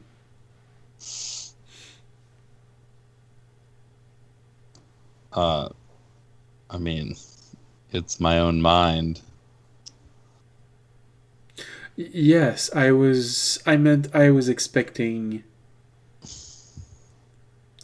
When you left, you wanted to do some research. Usually people are not back so soon after when they do research.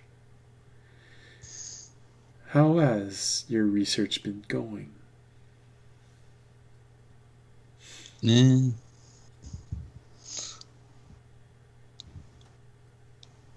I'm not doing a lot of it.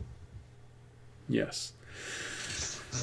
But, you know, always find more. I'm going to look around. Does anything look different? I'd say you could say that.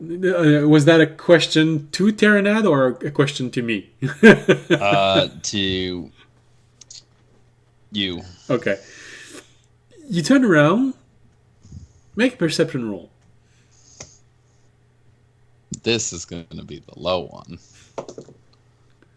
No, and what is my perception? 12. 12. All right. Well, let's. You look around. You do notice that your private library seems to have one more book in it. Oh, The Places You'll Go by Dr. Seuss. Which isn't on its own weird because, you know, you've been to a few places, you've learned a few new things. So, you have a new book. The desk itself looks pretty similar. It is as you left it. It is opened, with the exception of the one that has a lock on it. However, as you look at it, it does feel like the lock has become less impressive, less imposing. As if there was something in it that you understood now. Not enough to just have the answer of, oh, this is how it's going to open, but sort of a, I remember it being more intimidating moment.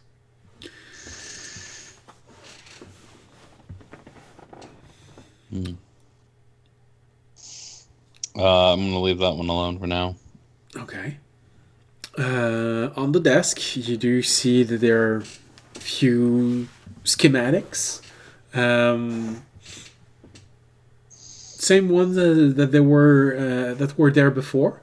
You do understand maybe one or two things more, and you sort of see one of the sheet just talking about the way that the energy just flows through you, through a network of small glyphs, which basically act as your nervous system.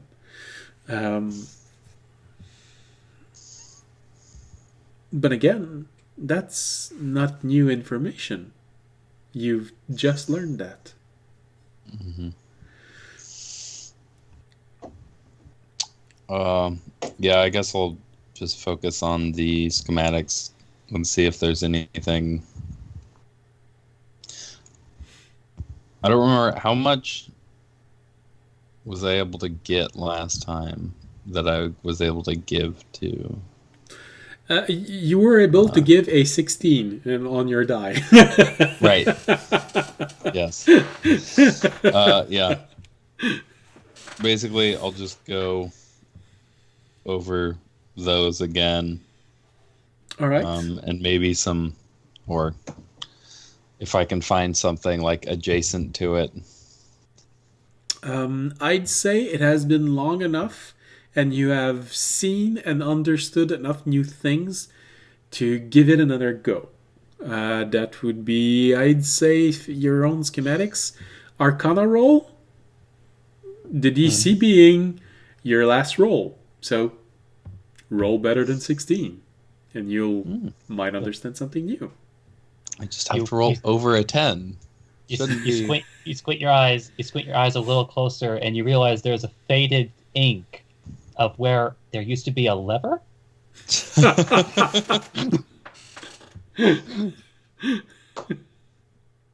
That is, oh shit.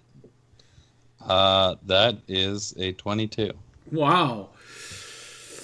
As you look at all the schematics, and guys, I'm doing it. Yeah.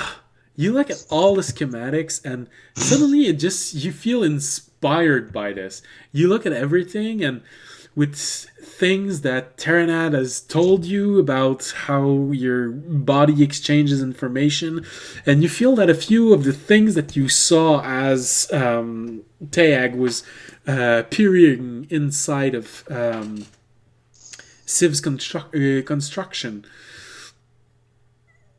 feels like some of it actually connects in your mind, and all right, you think you're on the right track to figure out a flaw inside of you. You think you're not quite there yet, but you're looking at the schematics and yeah, that's right. The connection between one of the arms that got completely replaced and one of the legs. You sort of are on that moment of, there's something there. I can almost see it. I can almost feel it. It's okay. They put you together with bubblegum. Again. What? Yeah. No, they took out the old bubble gum and replaced it with sticky tack. No, even worse. They replaced it with new bubble gum, but that was the problem because the new bubble gum was much more pliable. No, and, they just stretchy. chewed the old bubble gum again. Put it and back suck it in. in. Are we sure a gnome didn't rebuild you? No. Actually, no. I think the he... gnome did rebuild me. The last reconstruction was a gnome. Oh, then yeah, that explains the that weird tracks. chewed bubblegum then. All right, so I'm gonna note this down. 23. All right. Well, you're progressing slightly faster than I anticipated on this one. All right. That's really mean, Draken.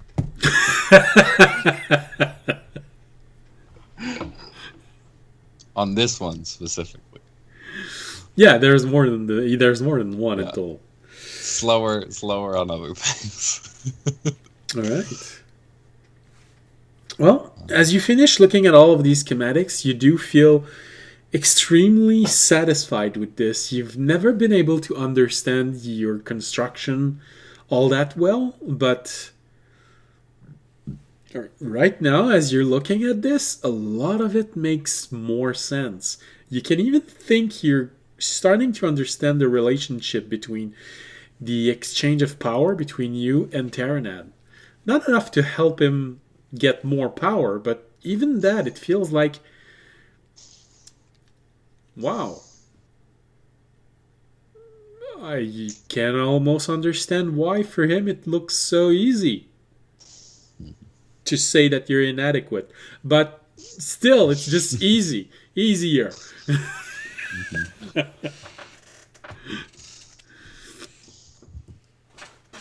You would have used that exact phrasing too, like that exact pacing of that. Starting to see the actual mechanical inadequacy instead of just you. Oh, don't worry, you are a big part of it, but this part isn't helping. He would go on to say. All right, so you do feel very confident about this. All right, you look around and you turn around, and this is one of the things that you sort of missed because you were a bit more focused on your desk and what was on it, and you turn around and at the same time you hear nicer Terranad go, "Oh yes, and this is new." And when you turn around, you are face to face with floating Terry. He's just floating in midair like this, looking at you. And you sort of feel the energy emitting off of him. He sort of looks like, I don't know, a Buddhist master just floating in the air. You can imagine he'd be cross-legged if he had legs. Mm-hmm. Just I kinda staring at you. Gently poke him.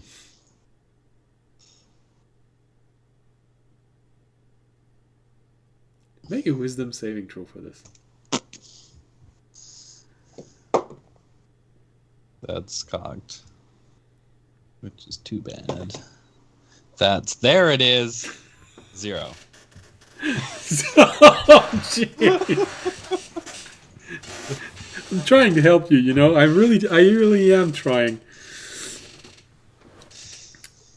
You come. I had 2 good and a decent rolls in a row. Yeah. The universe had to rebalance itself. Yeah. Yeah. You see him and you gently poke him, and just as your finger opens, it feels like there was a jolt of something in your mind, and you just wake up with this end of emotion that feels like something just smacked you right beside the head. When you come back, you just go, oh.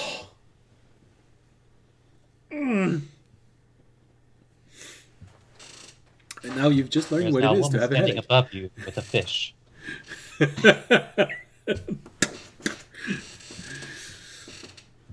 Hmm. Friggin' weird. And then, yeah, I'll just finish out the century rest. All right. Or, I guess, jot down stuff about schematics to share with Thajan. Okay. So you take a few sheets of paper that you have in your room because they gave you a desk. So and write down everything you can remember from your dream and finish your rest. All right. So you finish the rest of your rest without any problems. You hear one comment from Terranad is, "What was that? I was having fun, and you just interrupted it." What? You heard me.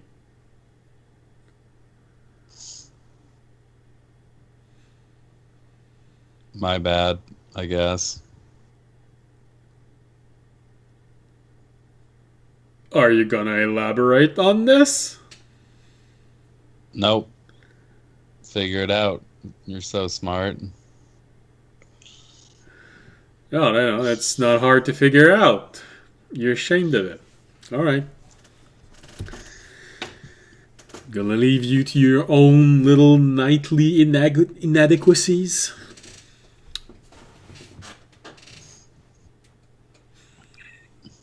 So calling out his bedroom performance is really uncalled for, Terraman. I like the other you better. Another me. Oh, that's nice. Not only are you having problems with the world, you're having problems with yourself. Why do they give me those who are always breaking down? Well, I'm only 3,000 years old. Things tend to get a few wires loose. So basically, you're saying you're too old to be smart.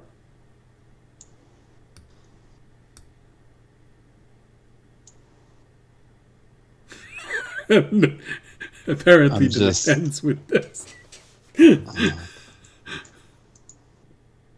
I can never tell if you're trying to be funny or insult me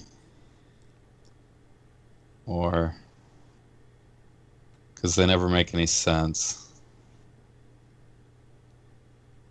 And so you've just proven what I just said. Very well. What's those? Okay.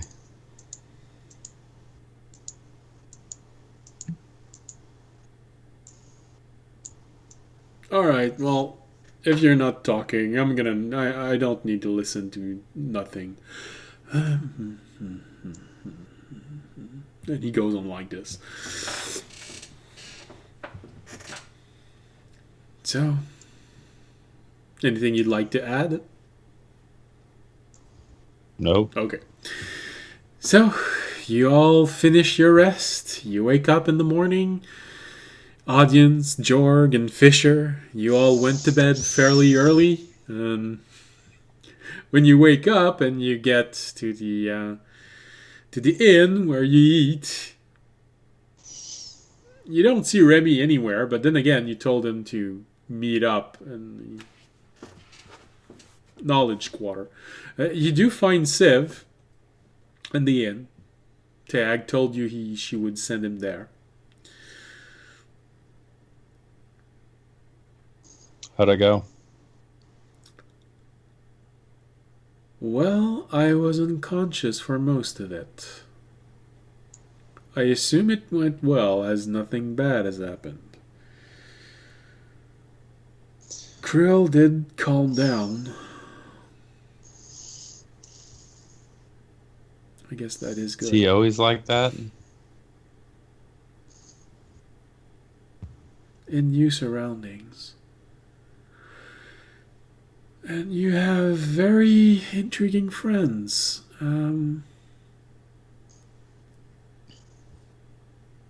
This is a very interesting place. There's a powerful engine. I can hear it. And a lot of these wardens, I believe they call them, they're quite powerful.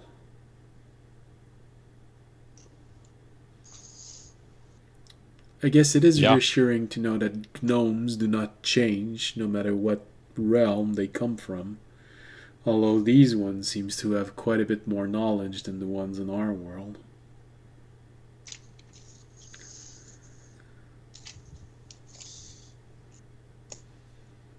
Yeah.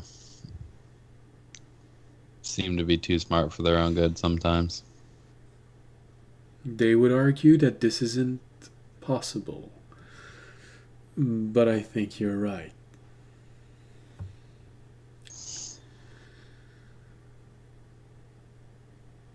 Alright.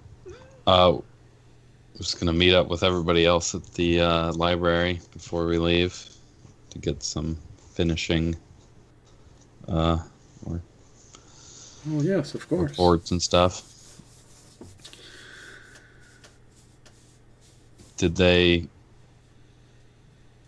they able to tell you anything you didn't already know?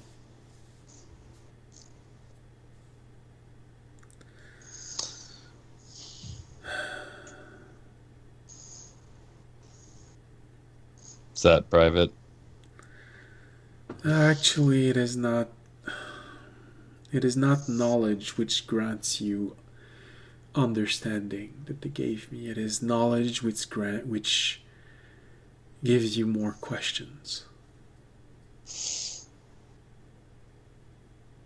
Yep, been there.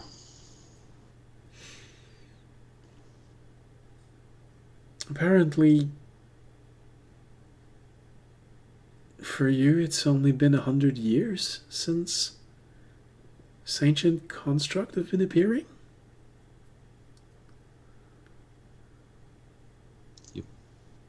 Yes. It's been longer than this in the Isles.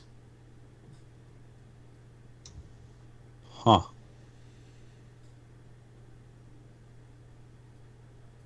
That's weird.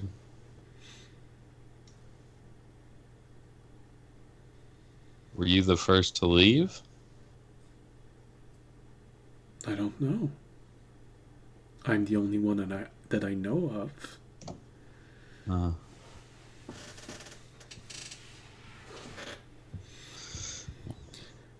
None of the wardens of... this is a bit of a strange mix, being surrounded by creatures that calls themselves wardens and coming from a place where the guardians have called themselves wardens.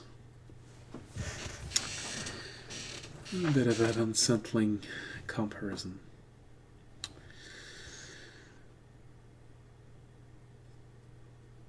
But yeah, no, there's definitely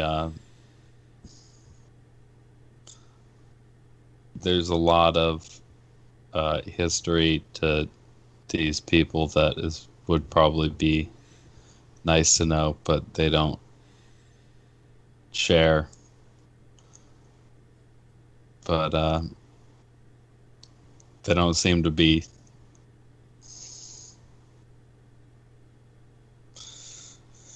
they seem to have good intentions, so let's rolling hope with it. so. Because from what I've seen, they could easily conquer half of our world with a handful of soldiers. Which is why there's no reason to worry about it. Yes. Because wouldn't be able to do much if that was the case. Well, what about you and your friends? I've heard you were leaving, and as he says that, he looks toward the audience and Jorg, because you're all moving roughly at the same pace, so you were all there at the same time. Yeah. We're planning to head back to Othano, meet up with some other members of the garden and head up north to take care of the hunter cults. I don't know if you've run into them at all, or take care at least of one of their strongholds. On a few occasions, they haven't caused much of a problem, but I would imagine that for others who have less experience in combat, they might pose greater risk.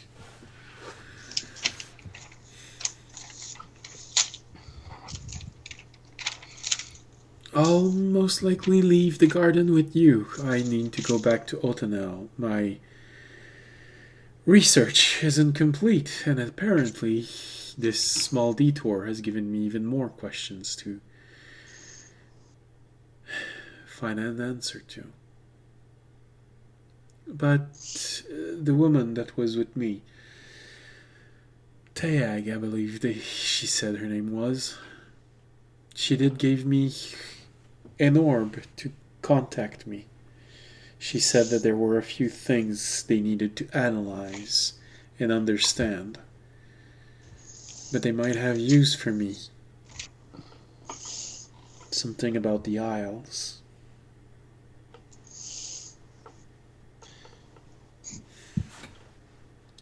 She also gave me something called her digits.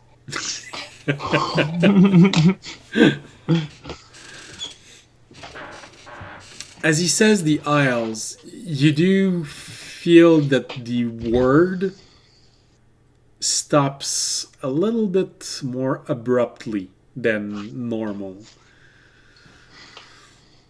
As if the memory of the Isles itself were unpleasant to Civ. Do they want you to go back? I don't know. Do you want to go back? Not if I have a choice. Well, I'd say with these people, assume you have a choice. And if they say otherwise,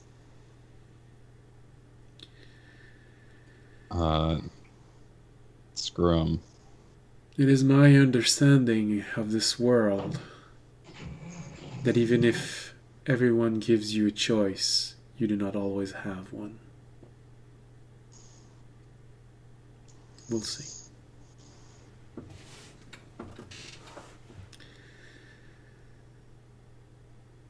Well, I guess I'll follow you since you know how to get out of this place.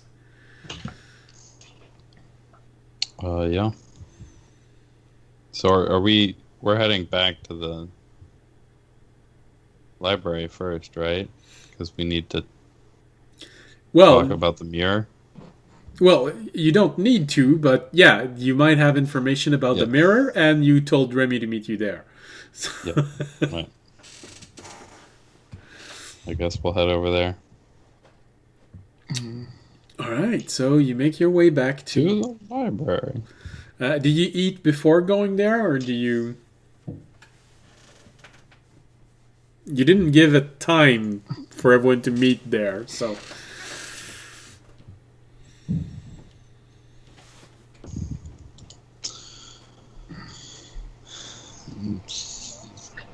I assumed that Remy would assume the morning. Yeah, but I mean... Between 6 a.m. and 12 p.m. there's 6 hours.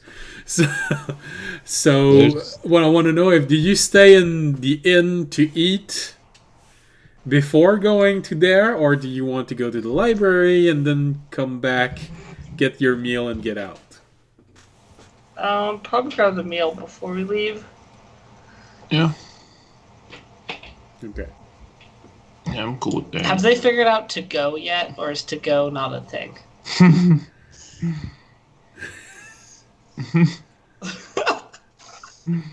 You'd have to ask. So you want to ask one of the warden if you can eat food that we can like walk with. So like to go food. He looks at you for a moment and said, "Oh well, I wouldn't recommend trying to eat your jello, No, I assumed. but I can definitely prepare something for you to take on the road. That would be great. I want to get moving. Since most of the other members of the guard have already probably reached Otha now at least a day to 2 days ago. Don't want to keep them waiting too long. All right. Well, you can either get your things and just come back here before you leave, or you can give me 10 minutes and I will finish this and give it to you. We can wait 10 minutes. Very well. So, you hear a little bit of rumbling and stumbling and other While he things makes- in the kitchen. While he makes breakfast, I'm going to pull out the orb. I'm going to contact Sarah. Ah, yes, audience. You look Yeah. freshly out of bed.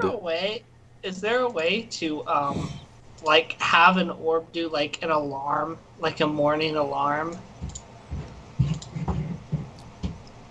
It can. Make a loud noise?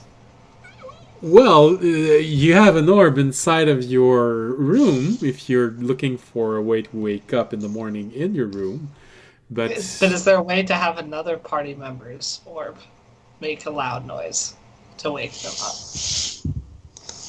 I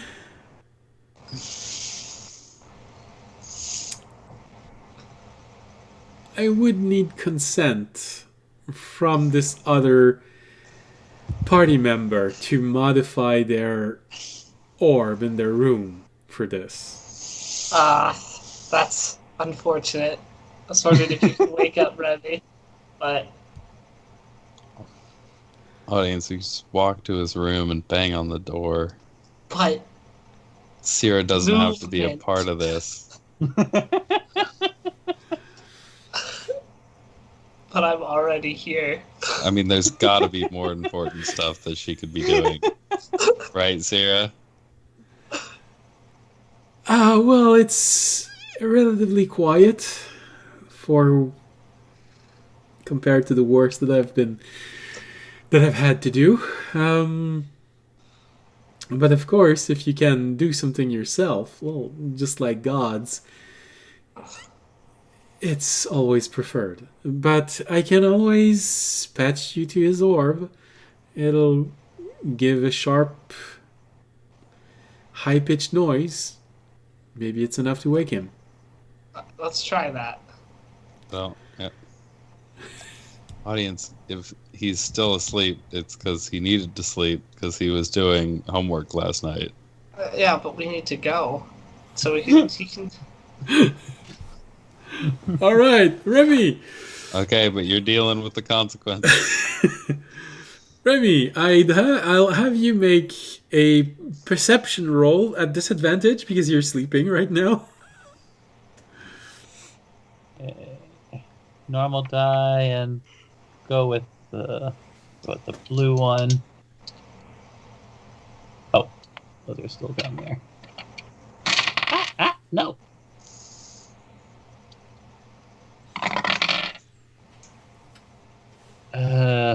Good thing at disadvantage because that is because one of them was a natural 20, but the other one, adding my modifier, is an unnatural 20.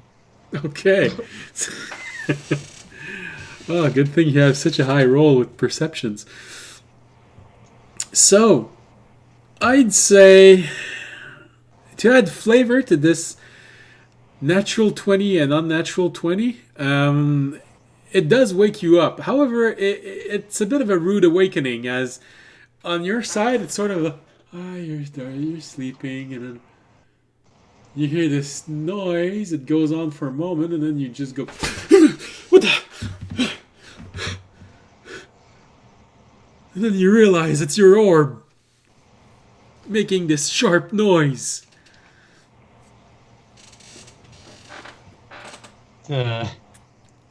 After taking a few seconds to not panic as much, just like starts rubbing one eye, like grabs the orb, and answers it. And audience's face appear. You answer it to audience making an alarm noise. He still doesn't understand how the orbs work. So you take the orb, and the orb just goes something like ee, ee, ee. You open the orb, and you get audience going ah ah ah. Just screaming into the orb. You just see. All right, so I want you to imagine just like a very disheveled, very naked Rainy just like staring at this image of audience making honking noises. When the audience finally sees Trevor, he's like, "Oh, good, you're awake. I wanted to let you know that breakfast is going to be ready at 10, and then we're leaving for the library. You should meet us." And then he's going to hang up.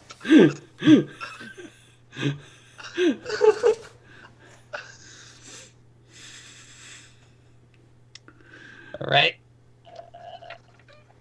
I'm going to roll a dexterity to see how ready Raimi is in 10 minutes.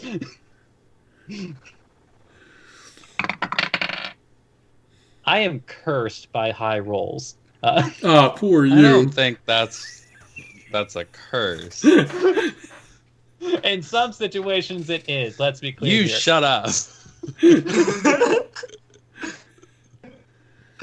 Alright, so I imagine with a 16, like, Raimi's just kind of, the adrenaline, just like a whirlwind in his room. The adrenaline of being woken up by the orb and then getting audience, his mouth wide open, just going, to wake you up. Sort of make a weird mix, and you have this burst of adrenaline inside of you. Sort of like someone who realized that he's late for a date. Just, oh shit! And yeah, you just go in your room, gathering everything up. Just putting your coat on and running! Because you know that if you walk, you're not going to be there in 10 minutes. Yeah, good thing rogues have that bonus action dash, but I just want you to imagine just like in about 9 minutes and 45 seconds, Raimi bursts through the door, and don't ask me how he has it, but there's a piece of toast in his beak. Fair enough. So, audience, did you tell Remy to meet up in the library? No, I told him to come here. I said breakfast will be ready in 10 minutes. So I told him to... Would Remy have understood that he meant come here in the kitchen, in the inn? So I mentioned breakfast, probably. I will say that Raimi is not audience and assumes that the knowledge quarter isn't serving breakfast. Okay. Audience said we'd go to the knowledge quarter after breakfast. I did. And maybe even Raimi's a little confused, just like looks down at his beak, sees the toast there. It's just like he doesn't remember putting it in his mouth. And you also don't remember anyone putting it in your bag. So this means it's a piece of toast that's been there since the last time you were in the garden. It's 5-day-old. In the meantime, the audience is definitely having an argument with Fisher over resources and the use of them. But it doesn't... Just maybe. And George, you see Remy arriving, and there's avocado on his toast. Oh no, that's not avocado. Well, that's healthy. Raimi's just looking at it, tosses it over his back. Although his feathers are still definitely a bit disheveled, but like the minute he sees audience, just starts preening himself again, just like. I'm like, oh, good, Remy, you were here. I think breakfast is just about ready.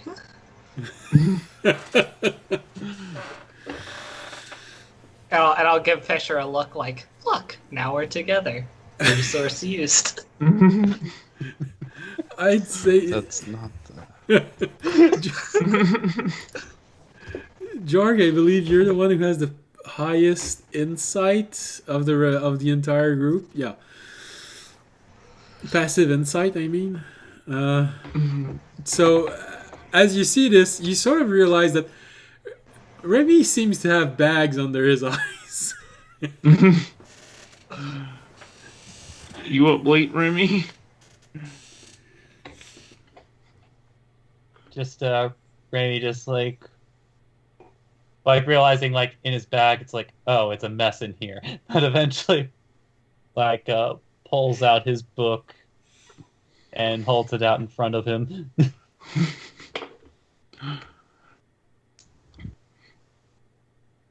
Nice.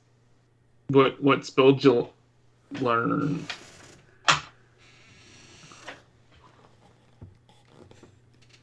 Like,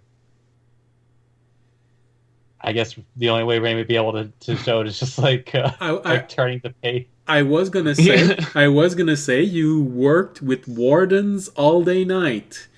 You can have inherited the voice of a warden saying, now you have it.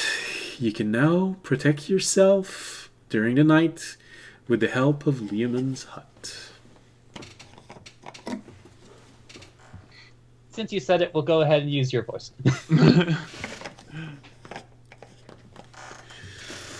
you take like I'm not audio an samples and just say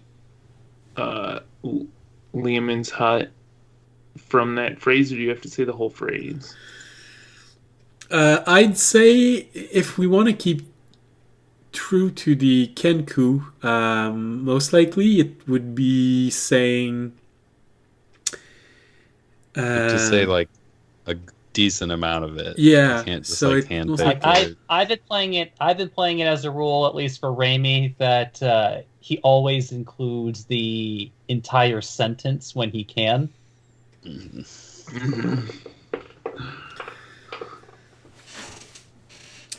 Which is why you'll very frequently hear Raimi and Little One, because he doesn't cut them off because it's part of the sentence. So yeah, most likely, and now you can sleep safe in Leomund's tiny hut.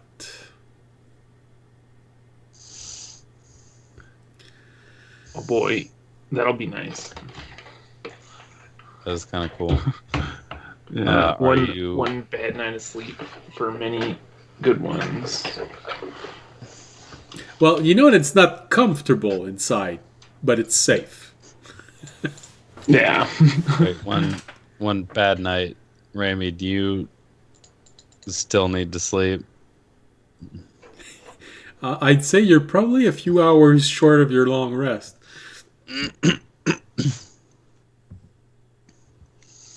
But hey, you've got a couple of days of walk with a huge party of adventurers, so it's up to you. Yeah, just like Raymond will initially look at Fisher and then kind of like look toward audience and then just like immediately just like straighten himself up a bit and tries to look more confident than he actually is. Puffs his chest out. Audience will look over and be like, look, Raymond looks fine. I guess. Fisher, you hear it from inside of you. He's so insightful. What? Actually, maybe just for fun, I will roll a deception. How convincing are you? It's convincing enough, it seems, with an 18. Yeah, he's pretty convincing. That is double my passive insight. Oh, it's above anyone's passive insight. Yeah, I guess we can go. All right, so I guess half a minute later, you see the warden in the kitchen come out and has a small parcel. It's more like something that's been wrapped in cloth that he brings to you. Did you have this ordered for everyone or just for you, audience? I assume I ordered. I mean, I don't know. Did anyone else order breakfast? I know Fisher doesn't eat, so it just have been Jorg. Jorg will eat. Okay. Remy also? You all paid last night, so you have a day of food. In I total. assume if I called Remy, I would have ordered him something. Yeah, wouldn't that have been Okay. super awkward? It's just like, hey, Rainy, come down here. Where's my meal? not- You don't have any. Oh, did you expect a meal? No, I just wanted you to. All right, so you each Translation, Rainy would have just thought like, oh, maybe audience thinks I need to lose weight. Okay. get. And now you know how he feels. All right, so the warden gives you all a little parcel, which is inside. You see there's enough for a good meal to go to have on the go. It's most likely something like some sort of dried meat, piece of bread, piece of cheese. Although weirdly, there's a smile on the parcel, and there is a plastic mechanical contraption inside of it, wrapped in plastic. Whoa. You know, it's this odd material that's transparent and flexible and...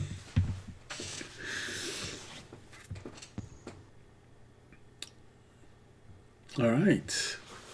And I guess for the youngest of you, there's a prize in it. You know, it's a little figurine.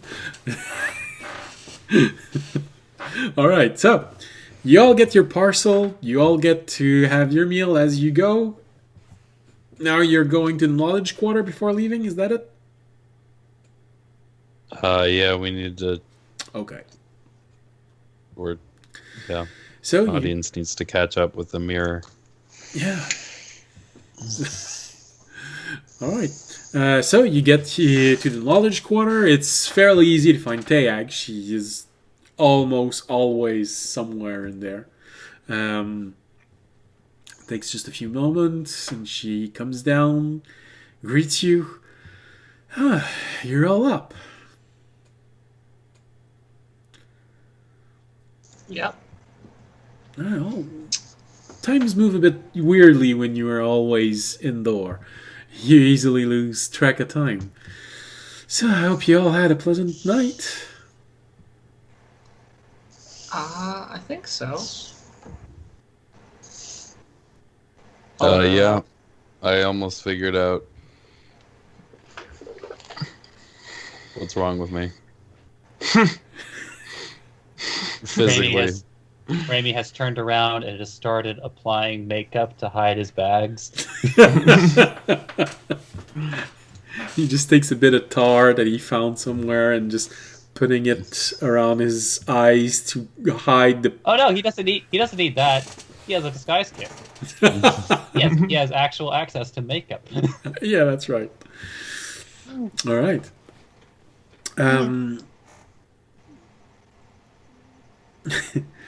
I was gonna say, Taranad. Fisher, you hear from inside of you, Taranad. Just go. Oh no, that's too easy. I'm giving this one free.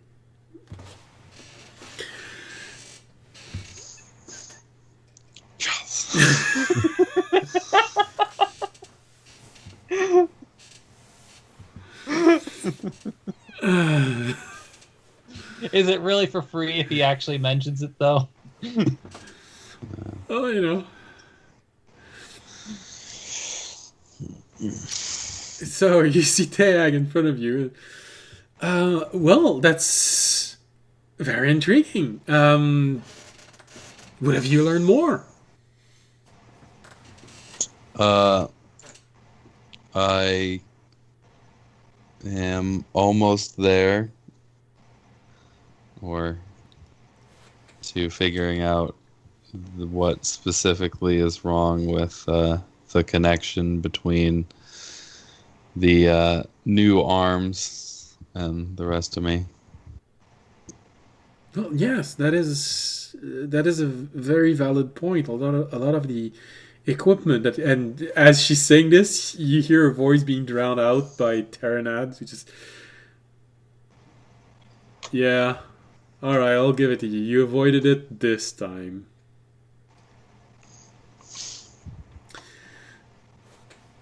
Your attention goes back to Tag talking.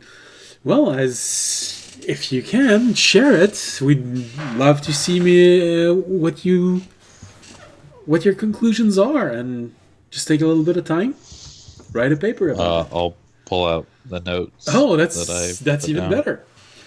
All right. Well, do you want to keep them, or should I make a copy of them, or are you leaving it here? You can keep them. Oh, very well. I think we're in a little bit of a rush. Oh, that's all right. So. Well, thank you very much. I'll look into it. I'll read this, and I'll add this knowledge to what your companion has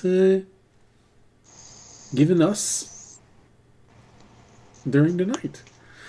So, thank you very much. She takes it, puts it inside of her robe.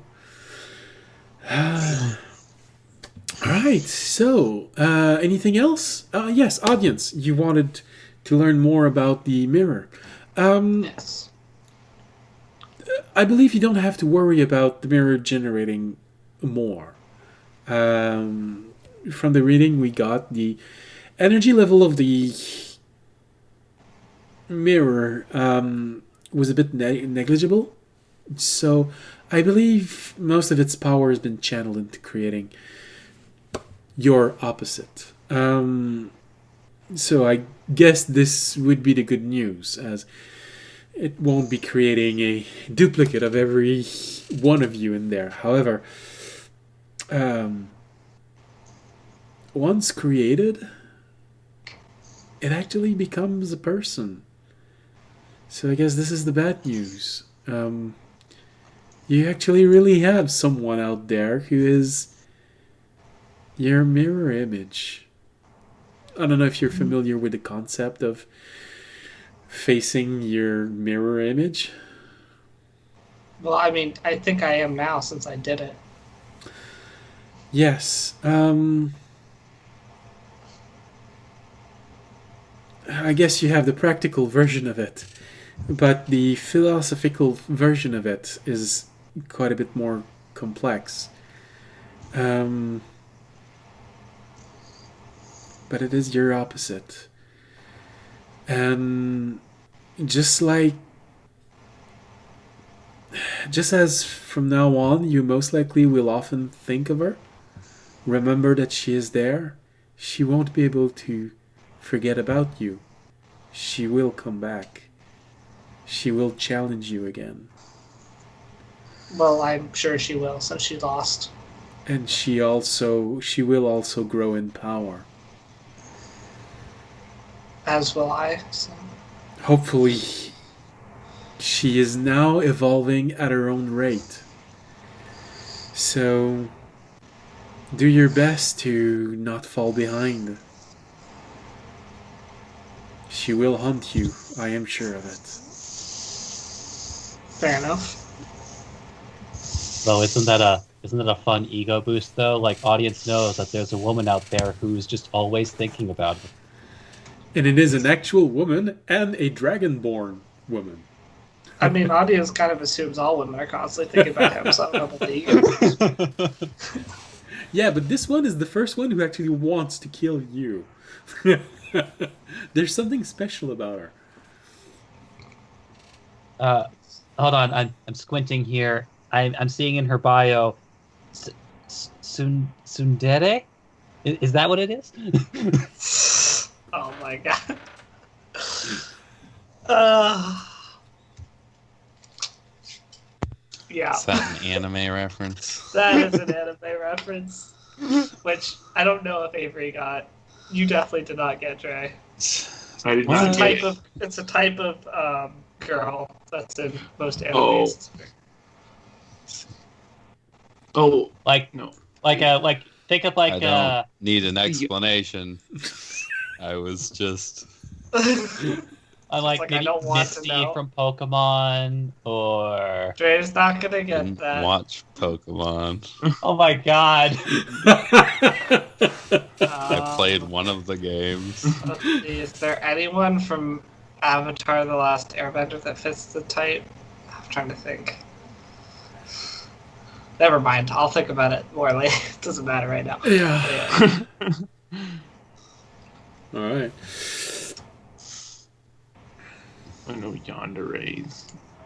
Well, I'd say from Avatar, not throughout the entire series, but initially, maybe. I don't know. Weiss towards Ruby initially from Ruby. Dre, you watched that for a little while. All right, so back inside the game. Yeah. Anyway. So,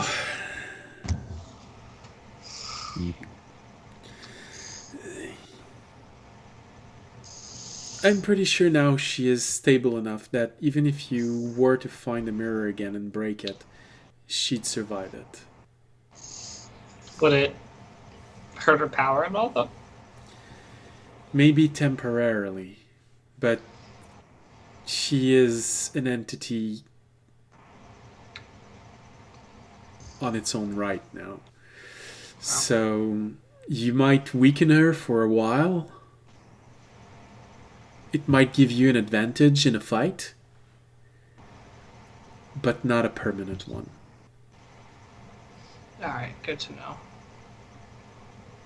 You strike her down, she'll only become even more powerful.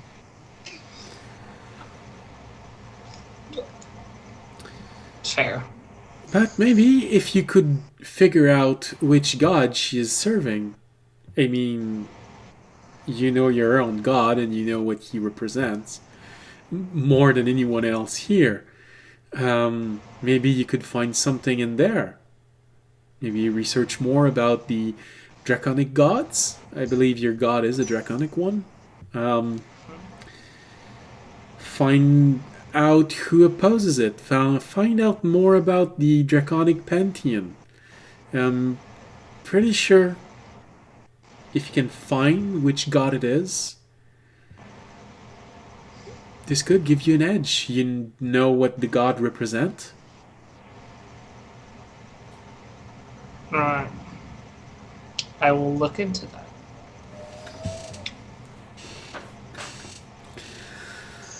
Alright, well,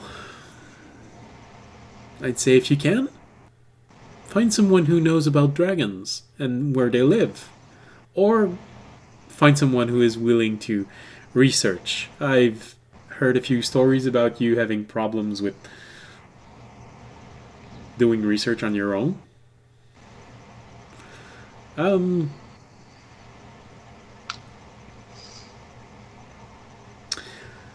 a little busy.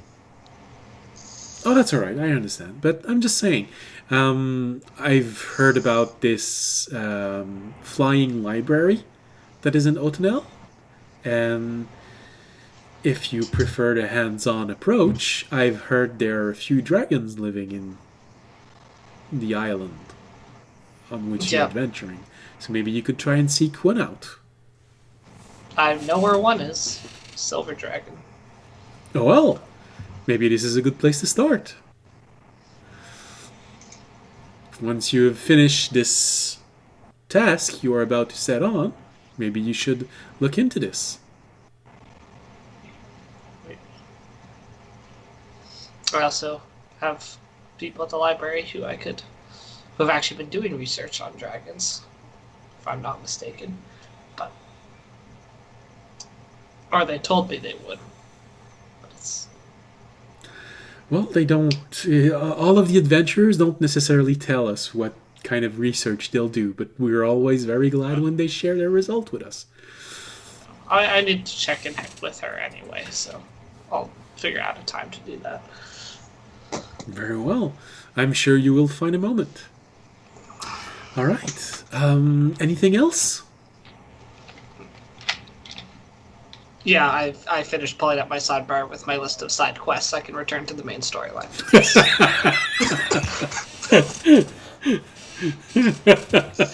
Same. All right. So hold on. Wait a minute. Scrolls all the way down.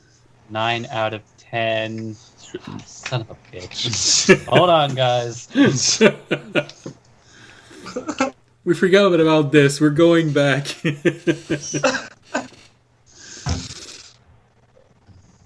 Oh god. Remember, You're supposed to get 100% that on the other completion side. rate Other isn't side of possible the in ground. That was D&D. like a whole day.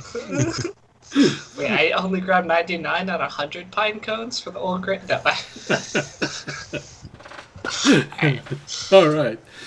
All right. So you gather yourselves, you gather your things, and you are ready to leave. Is that it? Yeah. Anything else you'd like to do before leaving? Now is the time. Otherwise, I am moving the story along. Remy is now wearing some fancy gold eyeliner to hide his bag. Shiny eyes. Jorg, anything? Audience will look over and be like, "That looks nice for me."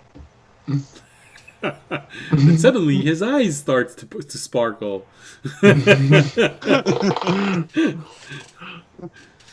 For some reason, Remy he will can't. remember is- this day. There is one thing I would like to do, but I don't want to have to spend any more time on it, because it'd probably take a little bit. If I could just snag the next gnome I see, because I know all gnomes know each other. I mean, At least in gnomes here are they pretty do. easy to pick up and carry away.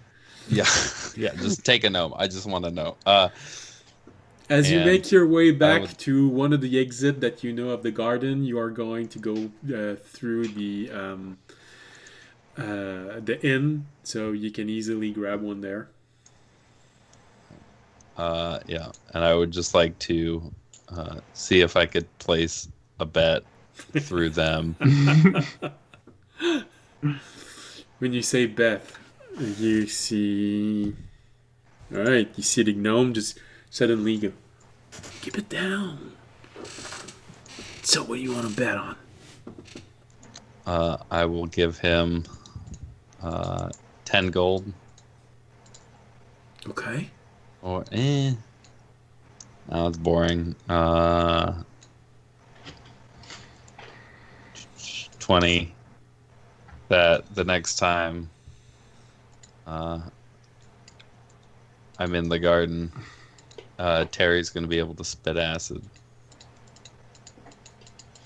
Alright. All added there.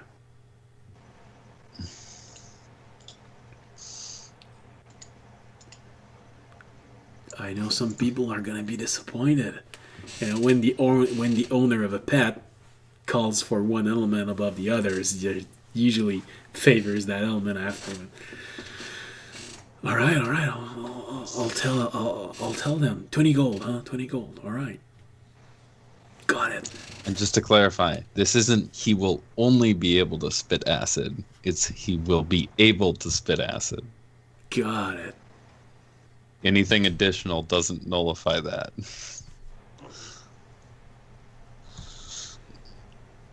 All right. Got it. Anything Can we else? just assume that Ramy and Jorg are overhearing this? 100%. Well, Fisher can't be quiet. Remy, with your passive perception, I'd say yes, without a doubt. Jorg with 17 passive perception, you notice that Fisher has stopped the gnome and is talking to him, and you can hear a few key words like bet, acid, Terry. Audience, you realize after 25 step that you've been left alone, moving forward.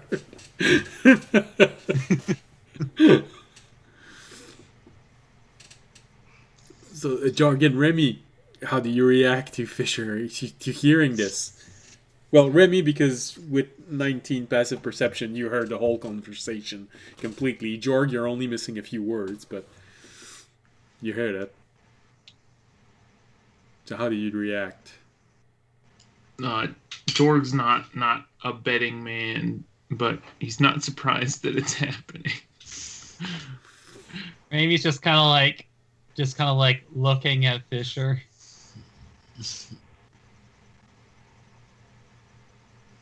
During the entire conversation.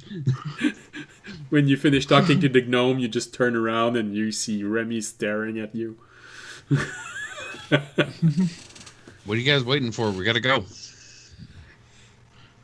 Yeah, you're the one holding us up. Well, not anymore. And I'll start walking back to audience. Audience, you just, for some reason, Jorg and Remy are just... Well, Remy is staring at Fisher, and Jorg is just telling Fisher that, he's holding a group back, but honestly, Jorg and Remy are behind right now, and Fisher is almost next to you. I'm sorry, did someone say that the rogue was left behind by the fighter?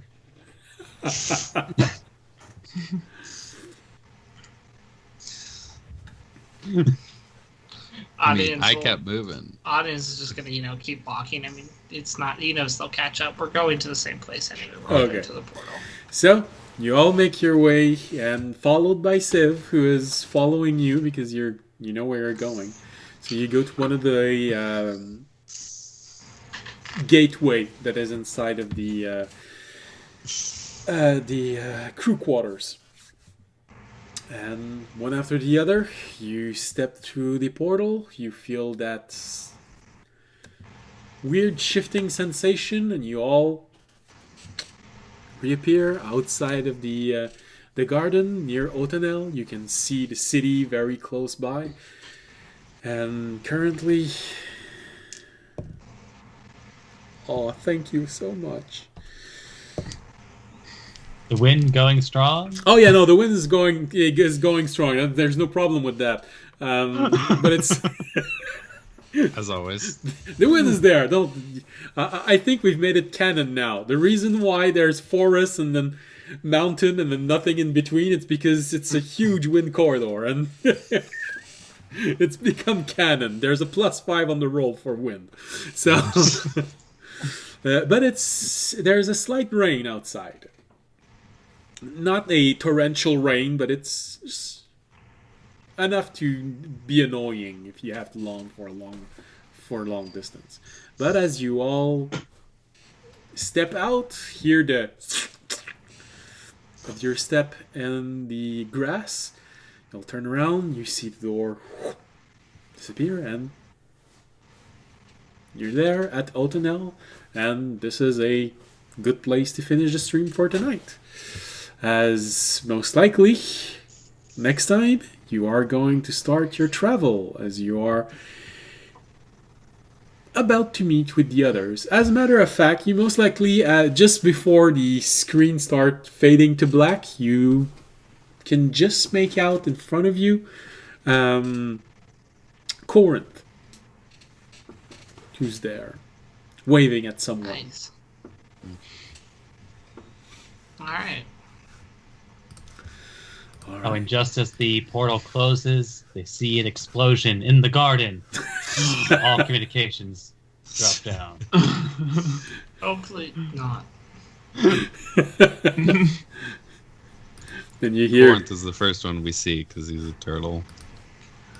So he's slower than everybody else. Oh, that makes sense. You'll see, you'll understand at the beginning of next episode. Alright, so thank you for watching. Thank you for being there. We hope you had a pleasant evening. Next episode, hopefully, action is going to start, or at the very least, a whole lot of a conversation with a whole bunch of NPCs that you haven't met so far or haven't spent time with. Because with a party of 20 or more adventurers, combat is not going to be long. Because I'm not going to make combat with 50 monsters. It's going to take half an hour to make one round. So, alright, so hope we'll see you all next episode on next Wednesday. And as always, if you enjoyed the show, you can support the stream by following us, Twitch, Twitter, and YouTube. And you can also support the stream by making a donation, becoming a Patreon. And yes, you would be the first Patreon I've not had, because there was one, but he disappeared. But Bragging rights. Sorry? Bragging rights are up for grabs. Yeah, mostly, yeah. Be the first one to contribute to the stream and making sure that I can actually earn a living from this and keep on going. Meaning that you actually like hearing me talk about stories and stuff like that. And you actually enjoy the party, which is also nice for everyone here. So, as I said, you can become a Patreon, or as always, you can always do a very simple thing, which doesn't require you to hit follow or give money, and that is simply spreading the word of our existence to increase the number of people who are actually going to be listening to us, sharing in the chat, laughing with us, at us, for us. So, thank you all for watching. I hope you'll be there next Wednesday. And as always, stay safe, and especially in the times we live in right now, stay healthy. Bye-bye. Good night. Bye.